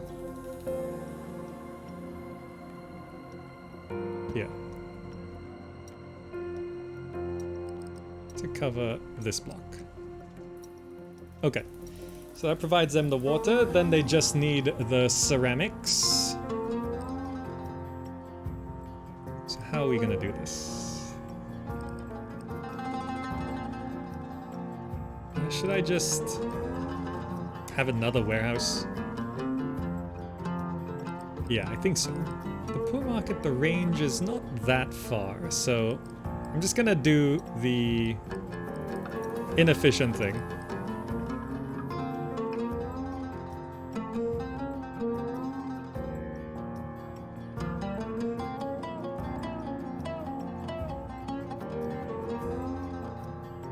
Ollie's at the door, but supervised this time. How do I want to do this? You think the market can reach the left side? Yeah, I think should be okay. If I just have warehouse here. Warehouse here. So these are just gonna be for ceramics.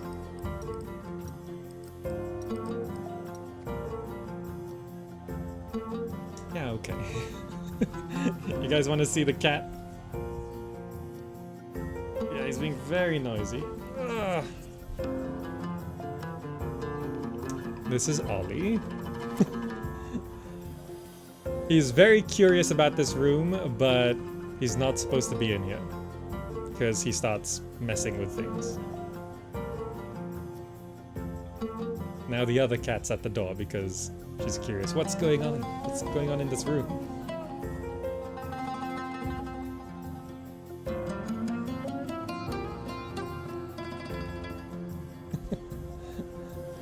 Can't hold two cats. This is the other cat. She's more... She gets annoyed more easily. This is Callie.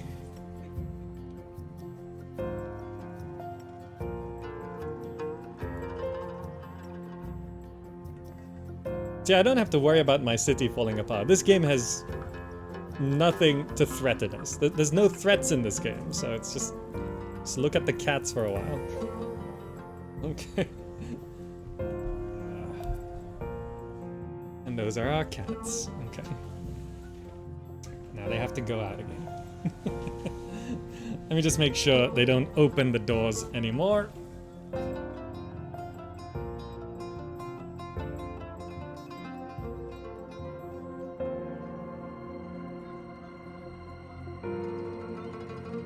Okay, people moved in. Yeah, we have 864 unemployment. This game has no threats. What was I doing? I was setting up the ceramics industry. So let's go.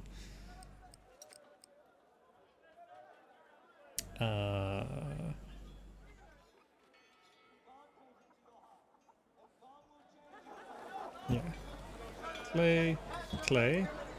And I'm gonna do the same thing over here. Clay, clay. Dirt road right up along there. And then we just go ceramic workshops. This side. That covers that side, this covers this side. So that's fine, because they're all separate walkers, right?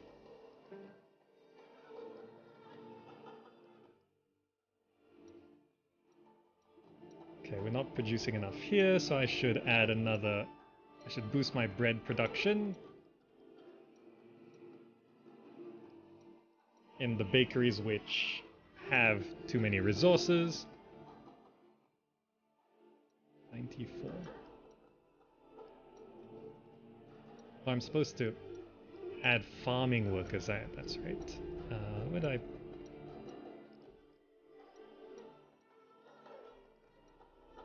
Okay. So I can sow more fields. Can do that. Can I actually support... Yeah, that's actually worth having. So we get more wheat coming in. Let's really boost up our bread production.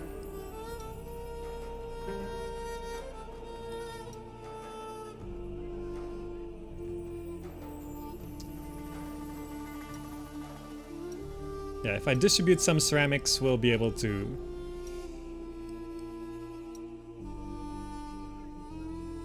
Yeah, let's set up one... can I... If I build this... how do I do this? Let's get rid of one of those. Let's set up another poor market.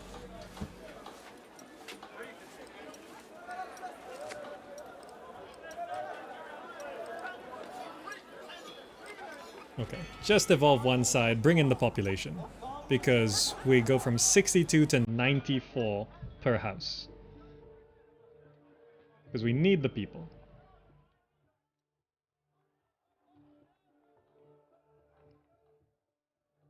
I just realized this is feeding the wrong area. But okay. So let's max out our farming to make sure we really have enough bread. Max out our bakeries. If there's a stock of wheat in them anyway. Just make sure we have all of these going. Just max out all the bakeries. And then max out... Oh, not enough fields, is it?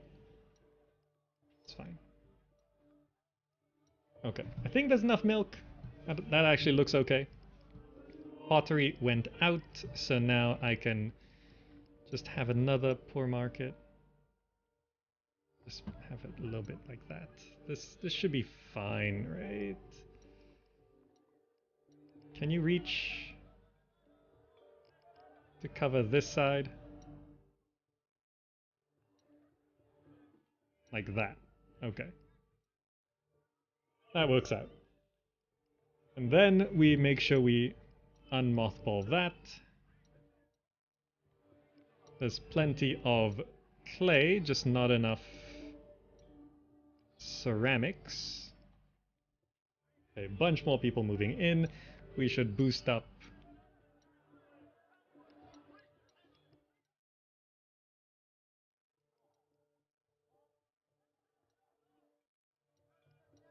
these workers. Can I max them? Yeah. I think I can, as these people move in.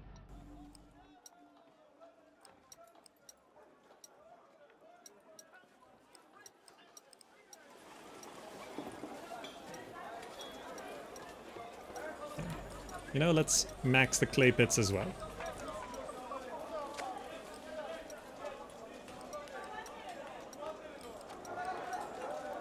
Okay, that should get us... Oh, look at that. We're full on bread. We're filling up on milk. Ceramics should all go out. These houses cannot evolve anymore. Right? Okay. So now we can maybe set up trade. Trade and diplomacy so we can get some money. So to open trade, we have to, what was it? Send them a gift.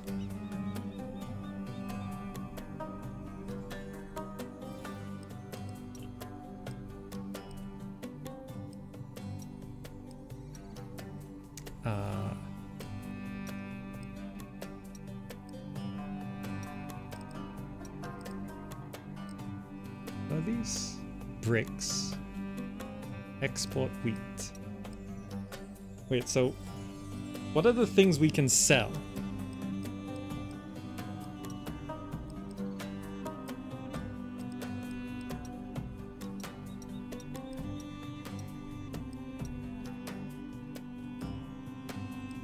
So we gotta send them 50 ceramics to initiate export of ceramics.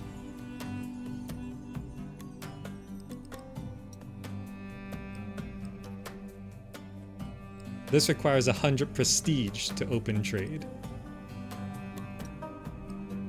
So we don't have enough prestige.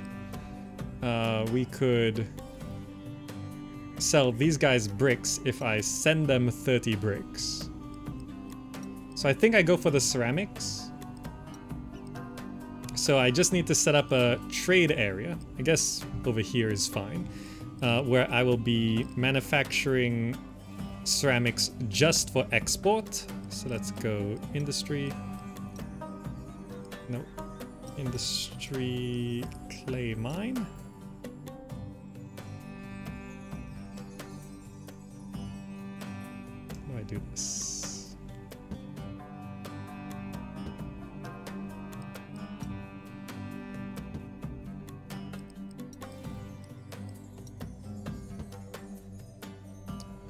I actually have not enough people. I think I can cut back on bread making. Seems like I have too much anyway.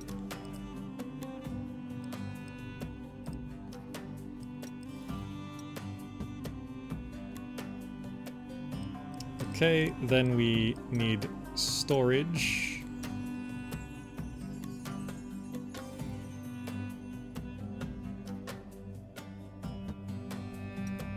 Of ceramics.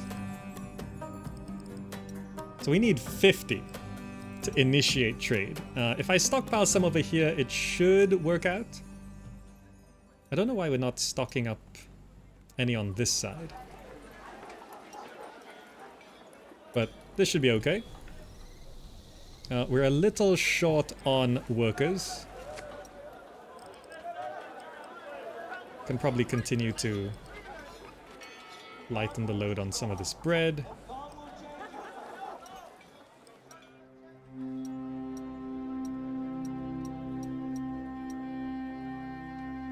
All right. Do warehouses not take any workers? I guess not, right? I think that's fine.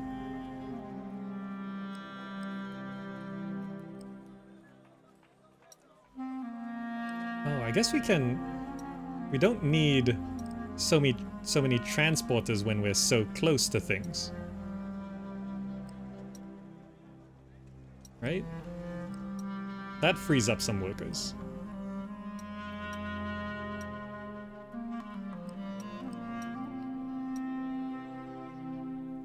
The way they deliver resources is a bit... They put it all into one instead of putting it into the one which doesn't have any.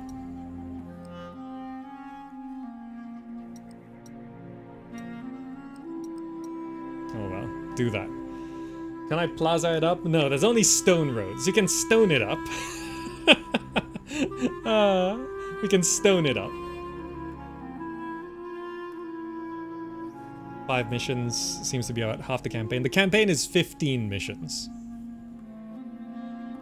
Okay, so since we have no risk of losing money, I'm just gonna speed it up while we stock up on ceramics.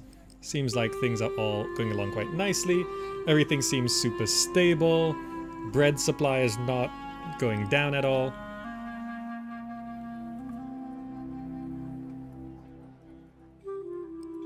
Milk fully stocked. Ceramics looking good. That's looking good. I have almost enough to open that trade route. There we go. So now if I want to open this, I do that. Relations cold because... Okay. So now I want to start trading. Which is... Ooh, fishing pier. Right, we need fish for later. House, villa, caravan. Oh, there it is. Port. R is for rotate, so we put the... Is it really... Why are ranges so short? Is this really out of range? Ranges are so short. It's literally 1, 2, 3... It's like 5 tiles away and it's too far. Why?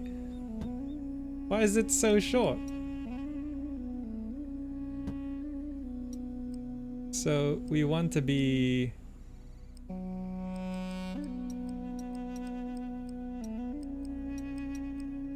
Okay.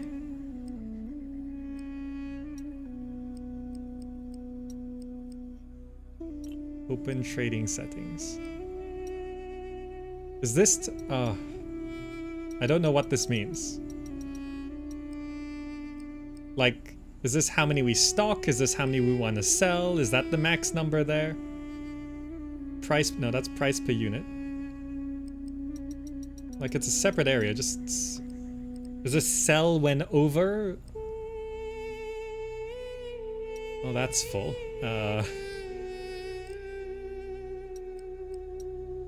Gonna have to go there.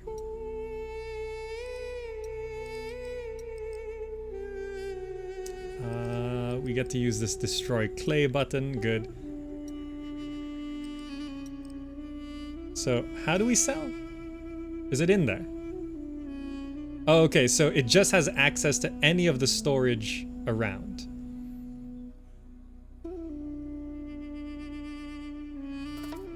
Request. You just received a request for 24 units of bread. Okay, send it. So now we're selling ceramics. Good. I guess I can just have this here, right? I guess it doesn't matter too much. So now we have a source of money. We're so stocked up on bread. Seems like I have way too much wheat as well, so let's cut back on farmers. Everything's just fully stocked. And now we can probably just boost some houses to get us a little extra population, right? Let's fill the gaps with houses. Right, so we hit our target population. And then we need to have 32 standard villas.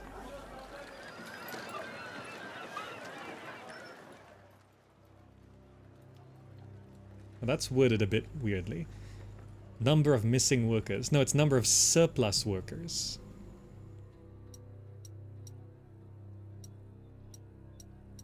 Okay. So, if we want villas, how does that actually work? If let me just have a look at a villa. It requires dates and fish, so they don't need fish or... They don't need fish or... no, they don't need bread or milk, it seems. So I guess we want to be building it... They need aesthetics, dates, and fish. So fish will come from the coast. Maybe there's a nicer coast. Yeah, maybe I can just place it over here. Right, because if I go ahead and put down... Oh, fishing piers are just one tile. Do they need to be in range of the fish like that? So if I go ahead and just have them go out fishing like that. And then we just need a storage area for fish, I guess? Or can fish be sent straight to the market? I'm not sure. Just in case, I guess I throw down warehouse to store fish. Money is going up. All right. Then we want to have... Really, we need 32 standard villas. All right, let's see how we can do this. There's quite a lot of room to go down here. If I clear this road.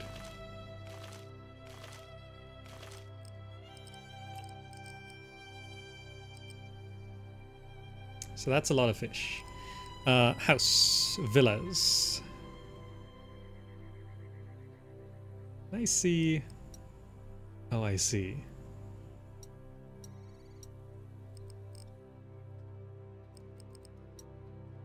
All of this stuff generates pollution. So that might be the biggest challenge. But let's see if I can pull this off. If I just...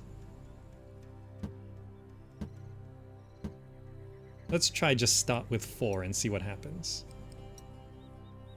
Of course, build stone roads.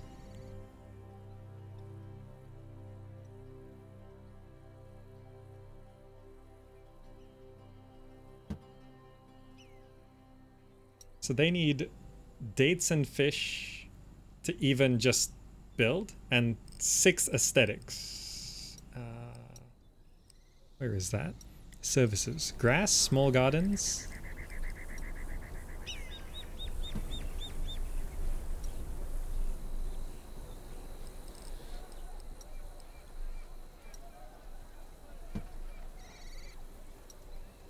So that's 8.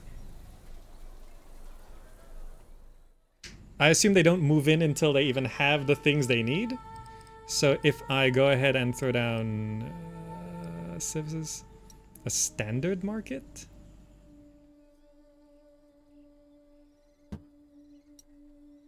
Is there any difference? I guess this allows us to have fish.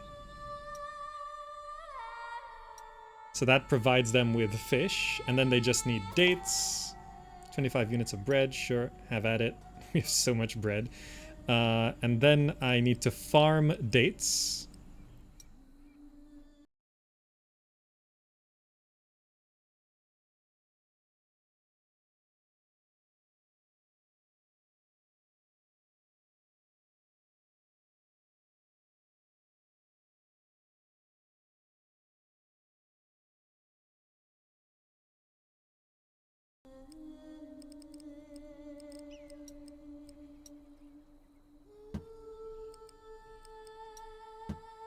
Okay.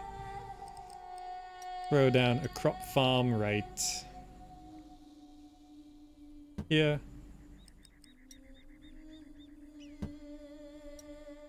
And then farm dates. Oh, okay. So we're gonna start farming dates. And then I assume we need to store it.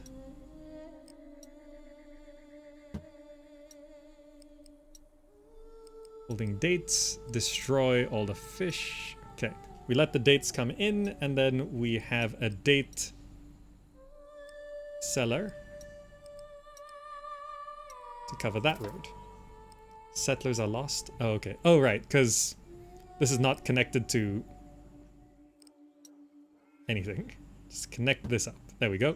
So they can find their way. These villas have started moving in, and that counts as 2 to 32. So we just need 32 of these things. All right.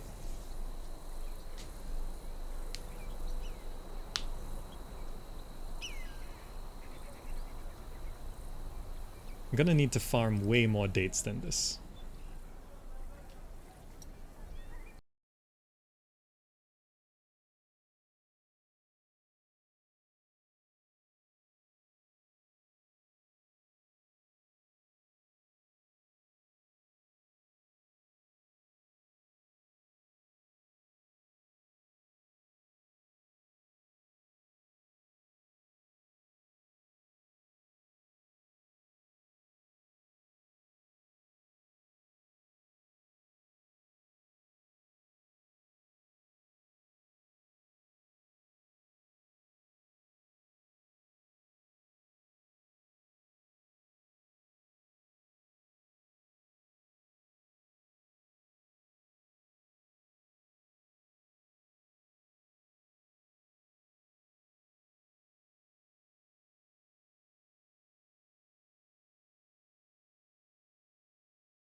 Okay. What are these icons? Is that pollution blocking? Oh, the trees are pollution blocking. And these are appeal level. So you're actually supposed to like use them as walls, like that. Lots of grass. Bam! 23 out of 32. So we're a little bit short, which is fine. I can probably squeeze in... What's the appeal here? Oh, more than enough.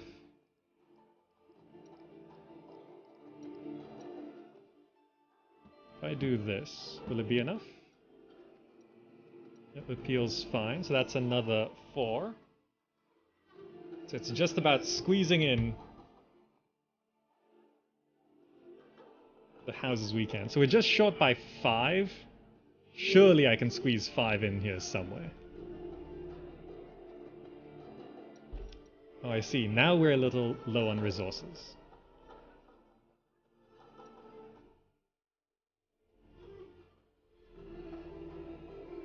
So this is where things get a little bit too much, no problem. I think it's just gonna be better if I set up another area, right? Let's cut back on some of these houses. I'll have 18 here. Good. That should be able to maintain. And then I'll just set up more fish and dates somewhere else. How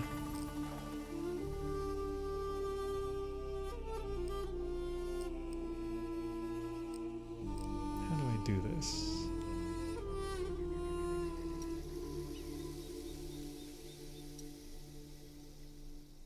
We have enough transportation? Yes, we do, right?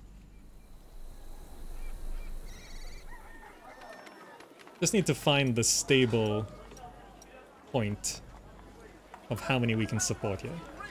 I'll slowly delete houses until our resources stockpile up again. Is this stable? I feel like it might be. It's not stocking up, but it's sort of going through a new first feeding because I built too many houses just now.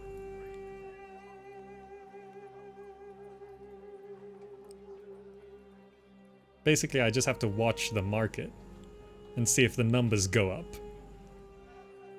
I think so. The market's slowly going up. Yeah, that looks good.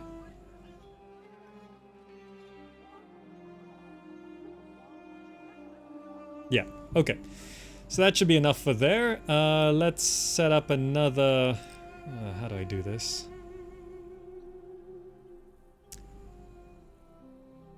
So if I go to food production, fishing pier, so I have 18, so I need another... If I go fishing pier, fishing pier.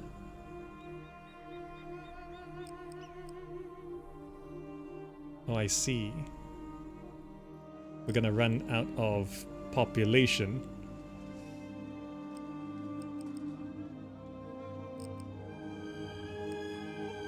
Can I cut back on anything? Actually, yeah, we're still surplusing super hard.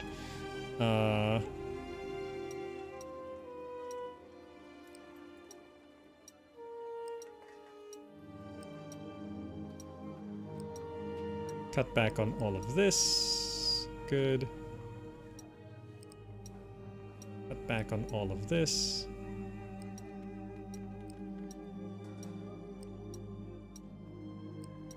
Okay, that's another 300 people. Then we need... So we're gonna need a warehouse for the fish. How far can I put this? Like there. That's gonna be a warehouse for the fish.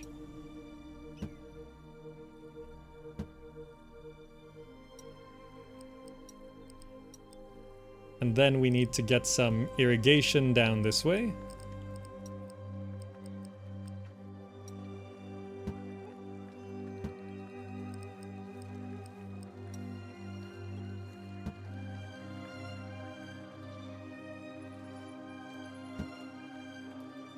Pretty good.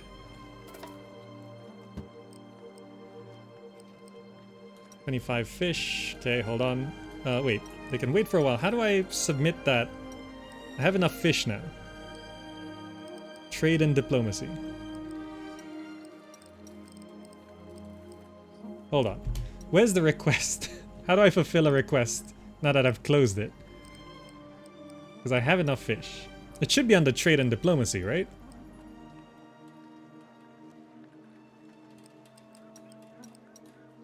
Ah, there. Requests. Yeah, there we go. Okay. That's the limit there. Can actually go one more. Okay. Then we need a farm. Farm.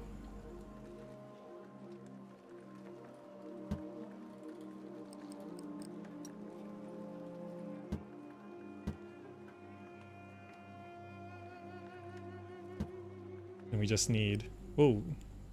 Nope. Oh, okay. Then we just need a road extending out like that.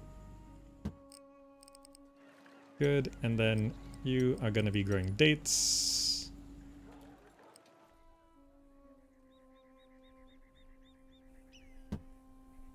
Good. 18, 18, 18, 18. So it should be fine. This market's a little low, but I guess it's maintaining. That's fine. So then we just need another warehouse. I can be there. This is for dates. Dirt road. Connect there. And then we need a market.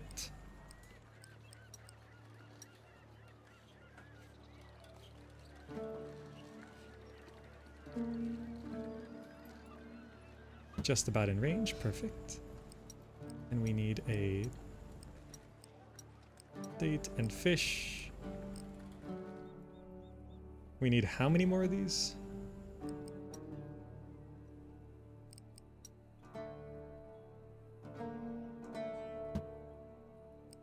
Just gonna build... nope. Build the road down this way, just so we have enough room for whatever we want. Okay. Set these to maximum distance.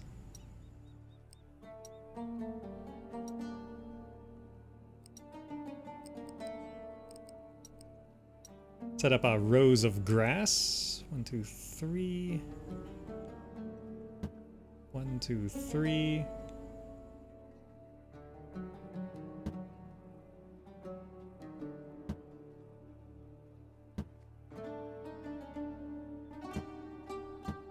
Okay. And with that, we should be able to get all the houses we need.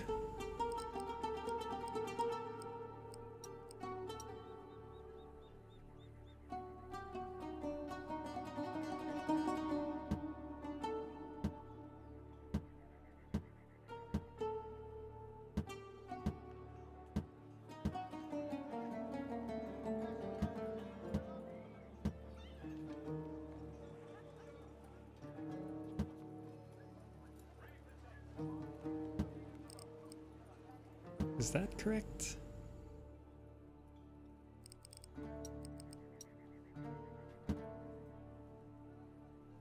There we go. 32. Perfect. So, oh right, to win we need prestige, which means we probably need a monument, don't we? But what are these guys even for? So I have 100% unemployment level on the next class. Like this. Trading diplomacy screen for a second. Wonder what city relationships influence. I guess this stuff. Having more prestige and fulfilling requests and having long-term trade means imports are cheaper, exports are better, and they send more ships per year. Okay. So the only thing remaining is money and prestige. So to get the extra prestige, I guess we just have to build the monument.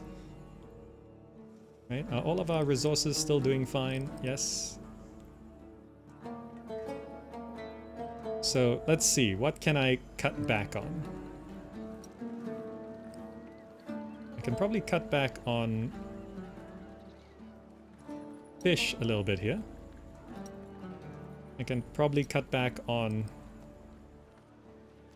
Can I actually cut back on dates? Because we have fewer houses here, right?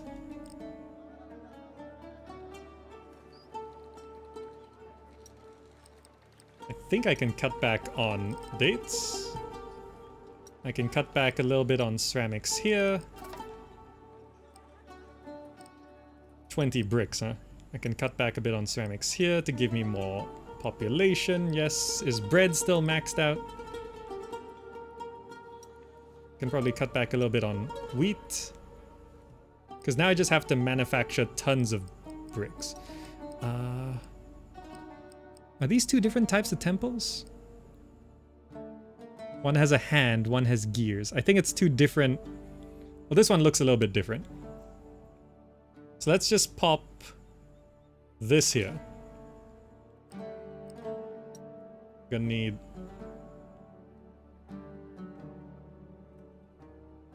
this like that. Okay, and then we just need to have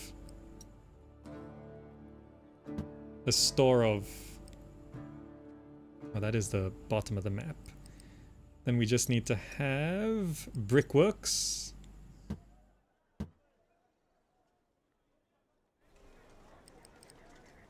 And more clay. Just add a worker here. Okay.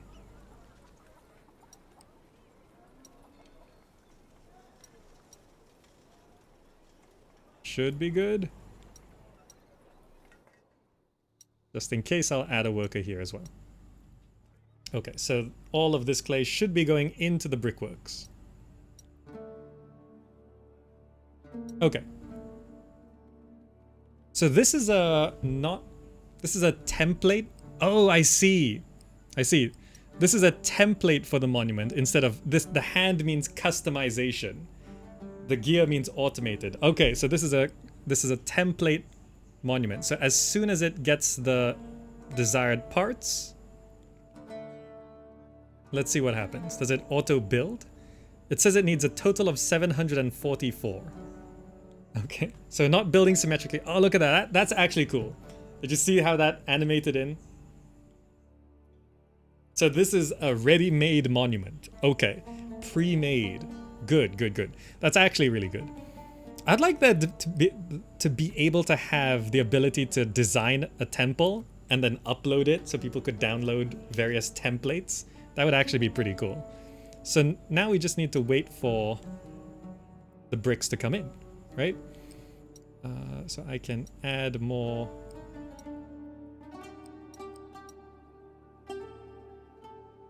We're not getting the clay in, are we?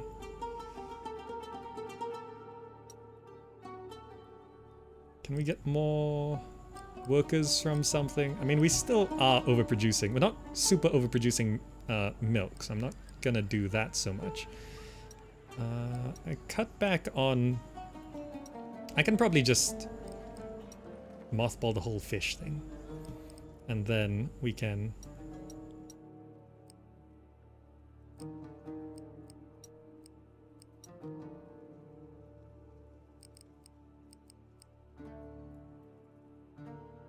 Get another clay mine.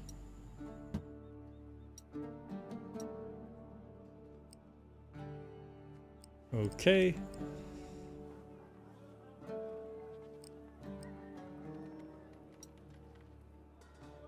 Cut back a little bit on baking so I can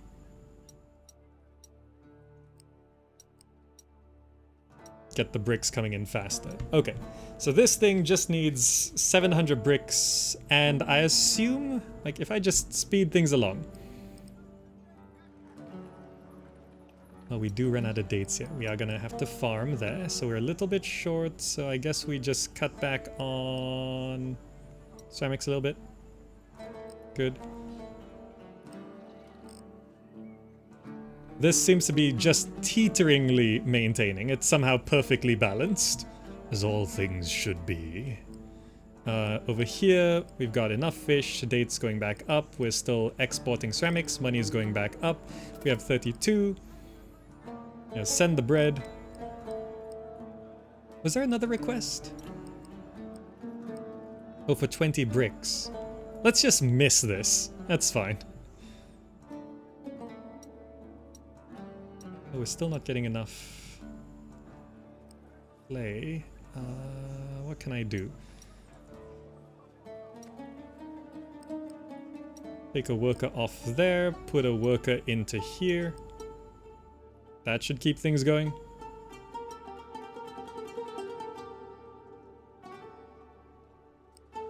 Okay, keep things, just speed it up. The monument auto builds, nice. And I have to assume... what else boosted prestige? Trading partners, right? Let's see if the monument is enough to win this. Request not fulfilled. It won't happen again.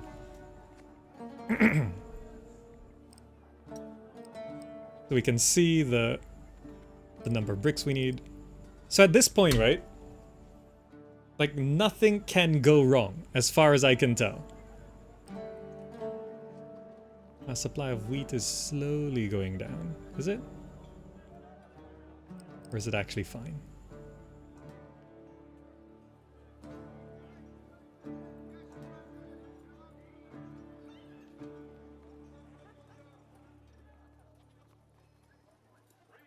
All these ceramics seem to... Did I way overproduce ceramics?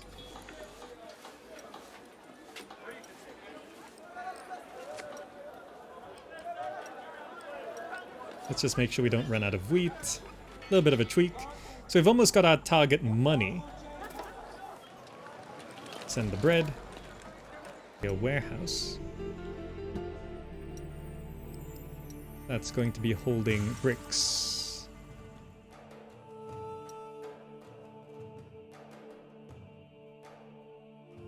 To break through the monument. Send the bread. Okay, everything's looking fine. Yeah, cutting back on this stuff means we don't have to worry about stuff. Should I just stabilize this fish supply? Or is that actually enough? It's enough, it's enough. The fish will stockpile.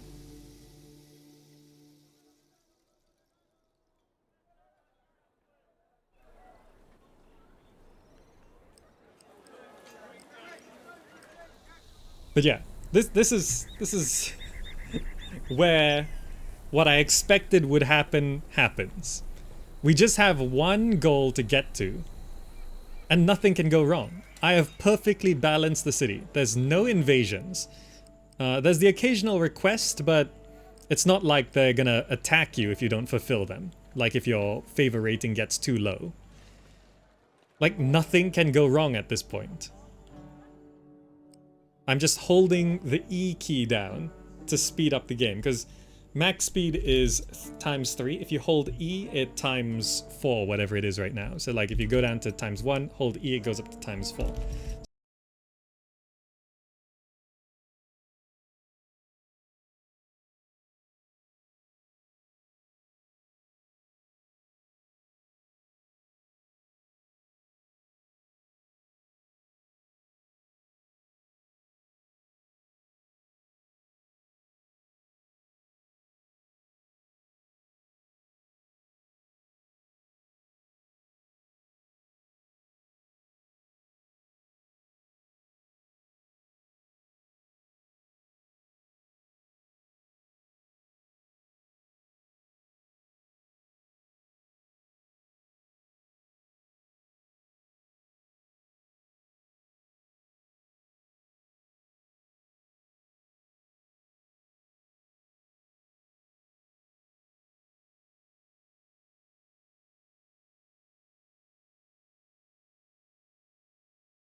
Let's boost our fish first.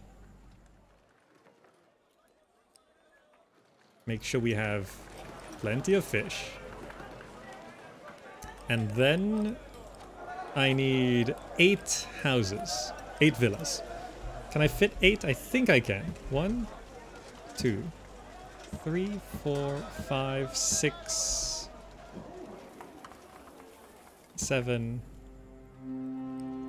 Just delete that.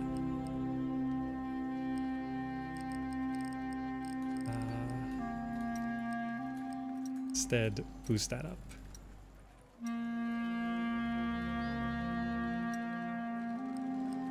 So making money gives us more prestige. So let's make sure we are actually selling stuff. I'm gonna need some decorations for sure. I can probably just delete this completely. And I needed 1 more house.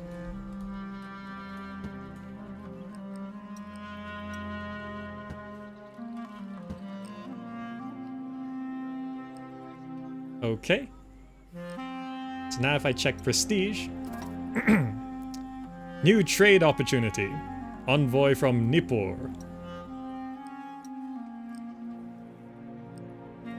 Okay, we don't need it. So that gets me 78 plus 2 from trade, and we should get 40 from the monument, and that should be victory.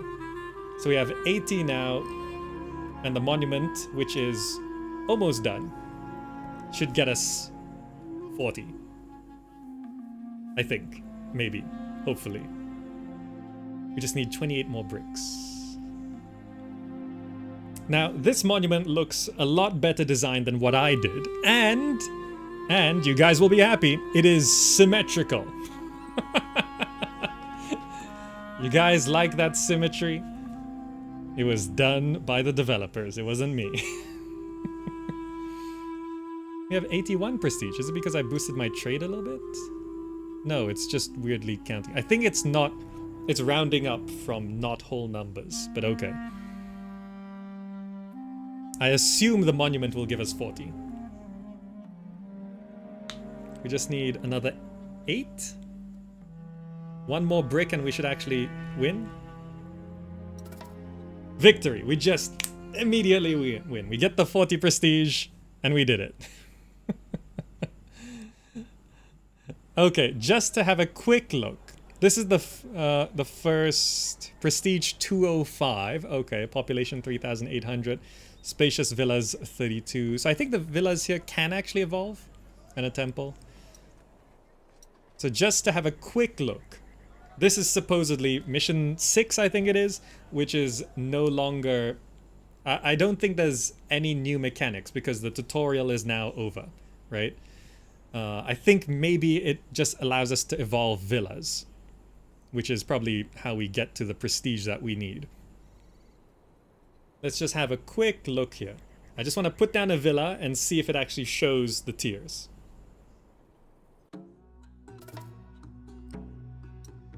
Okay, houses, villa. Yes, there's copper jewelry and priests. So I assume priests come from a priest's quarters. And copper jewelry, probably we've got copper workshops. So essentially it adds in more resources. The crop farms, still dates and wheat. Okay. On a much bigger map. So essentially that's... It looks like, I would say, these are all the resources. It's hard to imagine more than this. There's 1, 2, 3, 4, 5. 1, 2, 3, 4, 5, 6, 7, 8, 9, 10 resources up there. I assume priests are the ones who work in these buildings. Sorry, the townsfolk rather. So yeah, townsfolk work in these things, I think, right? Producer, the higher quality resources. Yes, the icon is different. So this is where the townsfolk work, that makes sense. So essentially, that's the game. Right? That's all of it. It is... Nebuchadnezzar is fine. It is okay. One hopeful point here is that mods are supposed to be supported. There is supposedly modding support, right? If we quit to the main menu, there is a mod manager, right? And there's a number of things that I would say this game could severely benefit from. There's just no stress right now, right? There needs to be essentially an impending doom, right? Whether it's small or big. They Are Billions has a massive impending doom, right? A single zombie sneaks by and you lose, essentially. Unless you've really set things up very carefully. One zombie gets by, you die, right? It's such stressful. Even in Stardew Valley, impending doom, a small one. If you stay up too late, you pass out, right? Even if you avoid the mines entirely, you avoid all danger in the game, you know, if you don't harvest your crops on time, the season change will mean you lose all your crops, right? A tiny impending doom. There needs to be that time limit for something. Something's gonna go wrong, right? In Caesar 3, Pharaoh, Zeus, Emperor, wages are paid. So if you do nothing, you eventually run out of money, right? So you have to trade, you have to tax to make sure you don't run out of money. Otherwise, you can get stuck in negative money and you just will lose. If you're stuck in negative money for too long, your favor rating drops, and that results in a mechanic that tries to force you to lose, which is you get invaded, military. And the lower your favor rating, the more you get attacked, right? So there needs to be that impending doom. I gotta keep my favor rating up, otherwise Pharaoh's gonna come kill me, or Caesar's gonna come kill me, and I don't have the military to fight it off, so I have to make sure I make money now. If I don't make money in time, my favor rating is gonna drop, right? So it's like impending doom. Here, there's no wages being paid. So if I just stop everything, I will never run out of money. So that's not an impending doom. The money is not a threat. There's no military, so there's no invasion coming in 2 years, so you have to set up a military and build defenses. It's like, even there's no risk of fire or collapse, right? So even if I just build my city in a really whatever way, the worst case is it's not space efficient. You know, the only challenge is placement of buildings so that you don't waste too many workers from spamming markets or whatever, right? That's the only thing, right? And coming from Caesar 3, Pharaoh, Zeus, and Emperor, that being the only challenge makes this super easy for me. Not to mention, there's no randomized walkers, you set their paths, so it's just set it and forget it. You just set the path, yeah, that's it. They're gonna 100% cover that. You can even have them path through intersections like I did with the villas at the end there. I had them path up one way, then go back a different way, right? You set waypoints, which is fine, but it makes the game easier, right? Because you don't even have to mess with roadblocks. It just works how you tell them to do it, right? So there was just no threat. You know, once I set up the city, it is perfectly balanced forever. As long as I'm not spending any money, I don't lose any money, people don't get unhappy. You know, you can just place all the houses you want right at the start of the mission and just get things going. No traffic jams? Yeah, there's no traffic issues, whatever. So, without any threat, this just feels like a very simple puzzle game to me, right? I don't know how flexible modding is gonna be, but I really hope that it is going to be to the point where people can mod these things in, mod in a threat, maybe even mod in a whole military system. Like, there's not even a religion, there's no religion, there's no military. So it's essentially exactly like Lethis, right? Lethis has no military, no religion mechanic, right? So there's not even keep the gods happy, otherwise they'll curse you or whatever, right? There's not even random disasters like floods or earthquakes or anything like that. So this whole game was pretty much set it and forget it. Go over here, set it and forget it. Go over here, set it and forget it. You don't even have to look at your city anymore, right? I just went and played with my cats for a while and nothing happened, right? Nothing happened. Even in old kids games like Sim Park, right? Or Sim Safari, right? If you don't pay attention, the ecological balance of your park might go out of whack and suddenly all your lions die, right? And then you're gonna have, oh, my rating for diversity has dropped because all the lions died, because all the antelope died, because all the grass ran out, because there wasn't enough grass to land ratio. So the antelope went extinct, right? You have to pay attention. And that sort of stress, forcing you to pay attention to things, is good for the enjoyment of the game as well, because it forces you to look at your city. It forces you to look closely. Okay, look at this block. What is wrong with it? And as you're looking at the block, you're like, okay, oh, look at that house. That actually is a nice design. Oh, look at this. There's actually a little animation there I never noticed before. Oh, I see the walkers are going this way. Hey, did you notice the design of the fire marshal? It's actually pretty detailed. So it forces you to look at the city, because if you're not looking, something might go wrong. Here, it's set it and forget it. So it's like, I just realized I never actually looked at what the date farms look like. You know, the date trees? I never actually looked at it. I can't even remember what they look like. What did the fishing piers look like? I never looked at them. I just built two and then, like, they work. Like, because nothing's gonna go wrong there. They're not gonna burn down. They're not gonna collapse. They just produce a fixed amount of goods on a timer. So I don't have to look at it.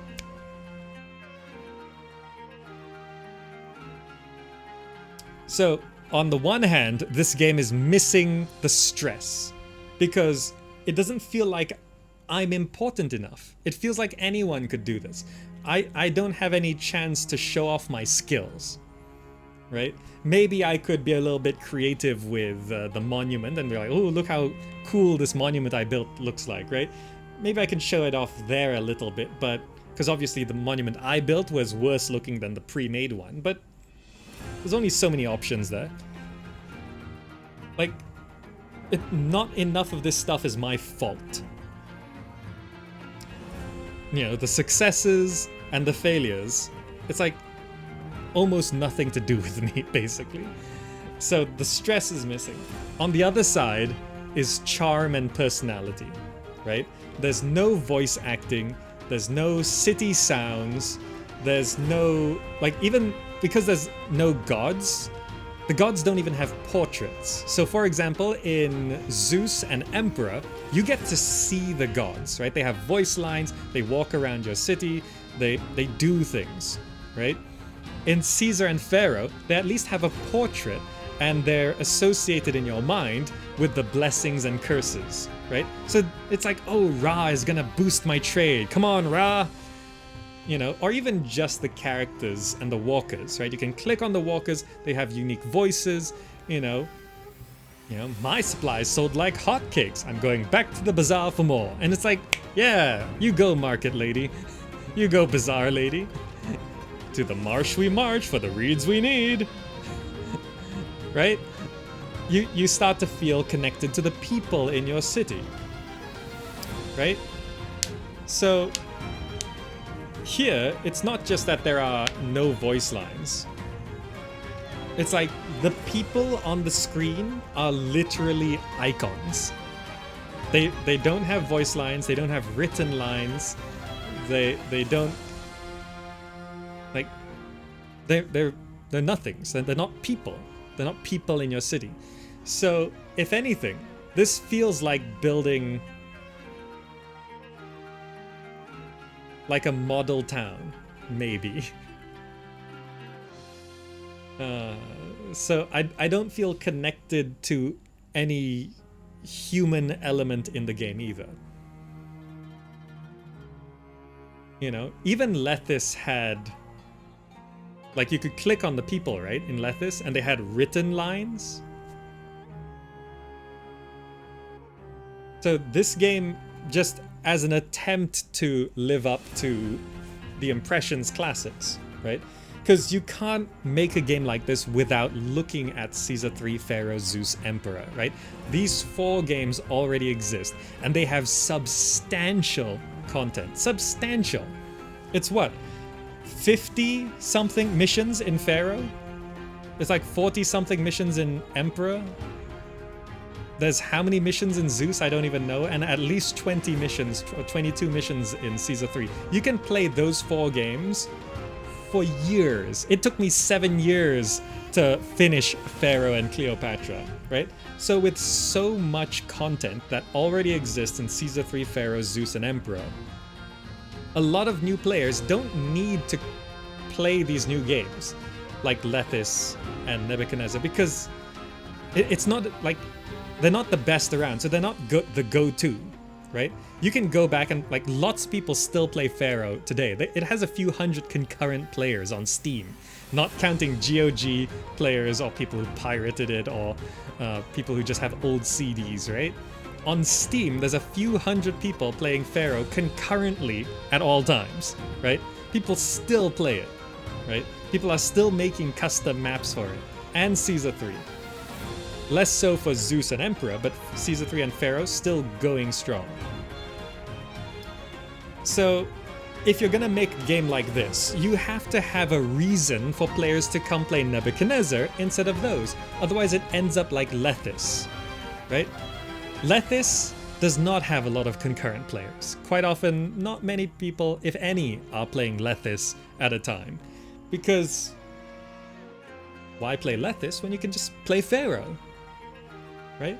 And the Lethis developers know this as well, because they're the ones making Pharaoh a new era. They're making the remaster of Pharaoh. So they're like, yeah, let's do this. This is a dream project. We get to remaster one of the definitive games in this city building subgenre. So the main hope for Nebuchadnezzar, I can say right now, is what Lethis doesn't have: mods. Lethis doesn't have mods because Lethis is built on a custom engine, and as far as I understand, they don't have access to the original code because something happened. I assume this is built in Unity or something, I'm not sure, but it's got mod support. So Nebuchadnezzar is a game which is going to need community mods to make it work. And that might or might not happen. It might. It might not.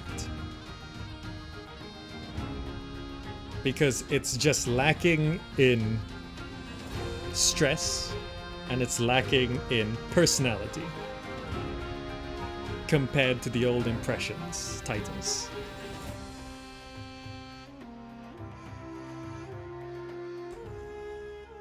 The only thing you give Nebuchadnezzar is the graphics. It's got slightly more modernized graphics, but I know a lot of people would still prefer Caesar 3, Pharaoh, Zeus, and Emperor graphics. And with Pharaoh A New Era, I think it is Pharaoh A New Era's graphics are in this style, but seemingly even higher quality because Pharaoh A New Era has has publisher backing and everything like that. I think this is an indie game. So I'm not saying, you know, oh, this is an indie game, they should have done better. I'm saying this is what they've done, and in the environment we have for this genre, you know, it's not like you make a new sim park, let's say. There's very little competition in that area, right? People aren't still playing Sim Park or Sim Safari. If someone made Sim Safari today with some modernizations, you know, at least you could say this is at least a modern version of Sim Safari, right? It makes sense to play this, right? When you see spiritual successors, this is sort of a spiritual successor. Like, 2 Point Hospital. People want to play 2 Point Hospital over Theme Hospital because 2 Point Hospital is a better game. It's the same in many ways. Many ways they're the same. But 2 Point Hospital is slightly better, so it's now the go-to. Right? Why do people play War for the Overworld and not the old Dungeon Keeper? Because War for the Overworld is Dungeon Keeper, but slightly better. You see a lot of Sim Park games? Really? Build it like planting trees, placing animals. Are there a lot of those? I don't see them very often. So, you can play this if you want. Personally, I'd recommend getting it on sale, if anything, because Lethis is fun for a little bit if you get it on sale. The music's good. The premise is fine. The customizable monuments, pretty good. And more are on the way. Like, we only saw temples here. I think they're currently setting up the Hanging Gardens, which is cool. The different types of monuments. But the problem here, I would say, is not the lack of monument types or resource types. You could add in another 10 resources and 10 monuments. They'll still have the problems I talked about. It's just changing the graphics at that point. So yeah, that's my impressions of Nebuchadnezzar. It's fun. It's fun. It's okay. Anyway, that's gonna be all for now. Thank you all so much for joining. I hope you enjoyed it and found it useful. If you'd like to support the channel, please do check out the Patreon, patreon.com/Gamerzak. Direct support means we run fewer ads. $1 a month on Patreon already pays for way more than any ads could pay, right? $1 covers 250 views at minimum. And I've only got 1,800 videos, so $1 a month more than covers any ads I would ever make, money I would make from ads anyway. So if you'd be so kind, check out the Patreon. If you do support $1 a month there, it actually goes a long way. So thank you so much. Do join us on social media, Twitter, Instagram, Facebook at Gamerzak, and all of those links down below, and drop by and say hi on the Discord, discord.gg/Gamerzak. The Zakalites hang out every day. And if you're watching on YouTube, click the buttons on the screen right now for so much more content. Anyway, that's gonna be all for now. Thank you so much for joining, and I will see you in the next video.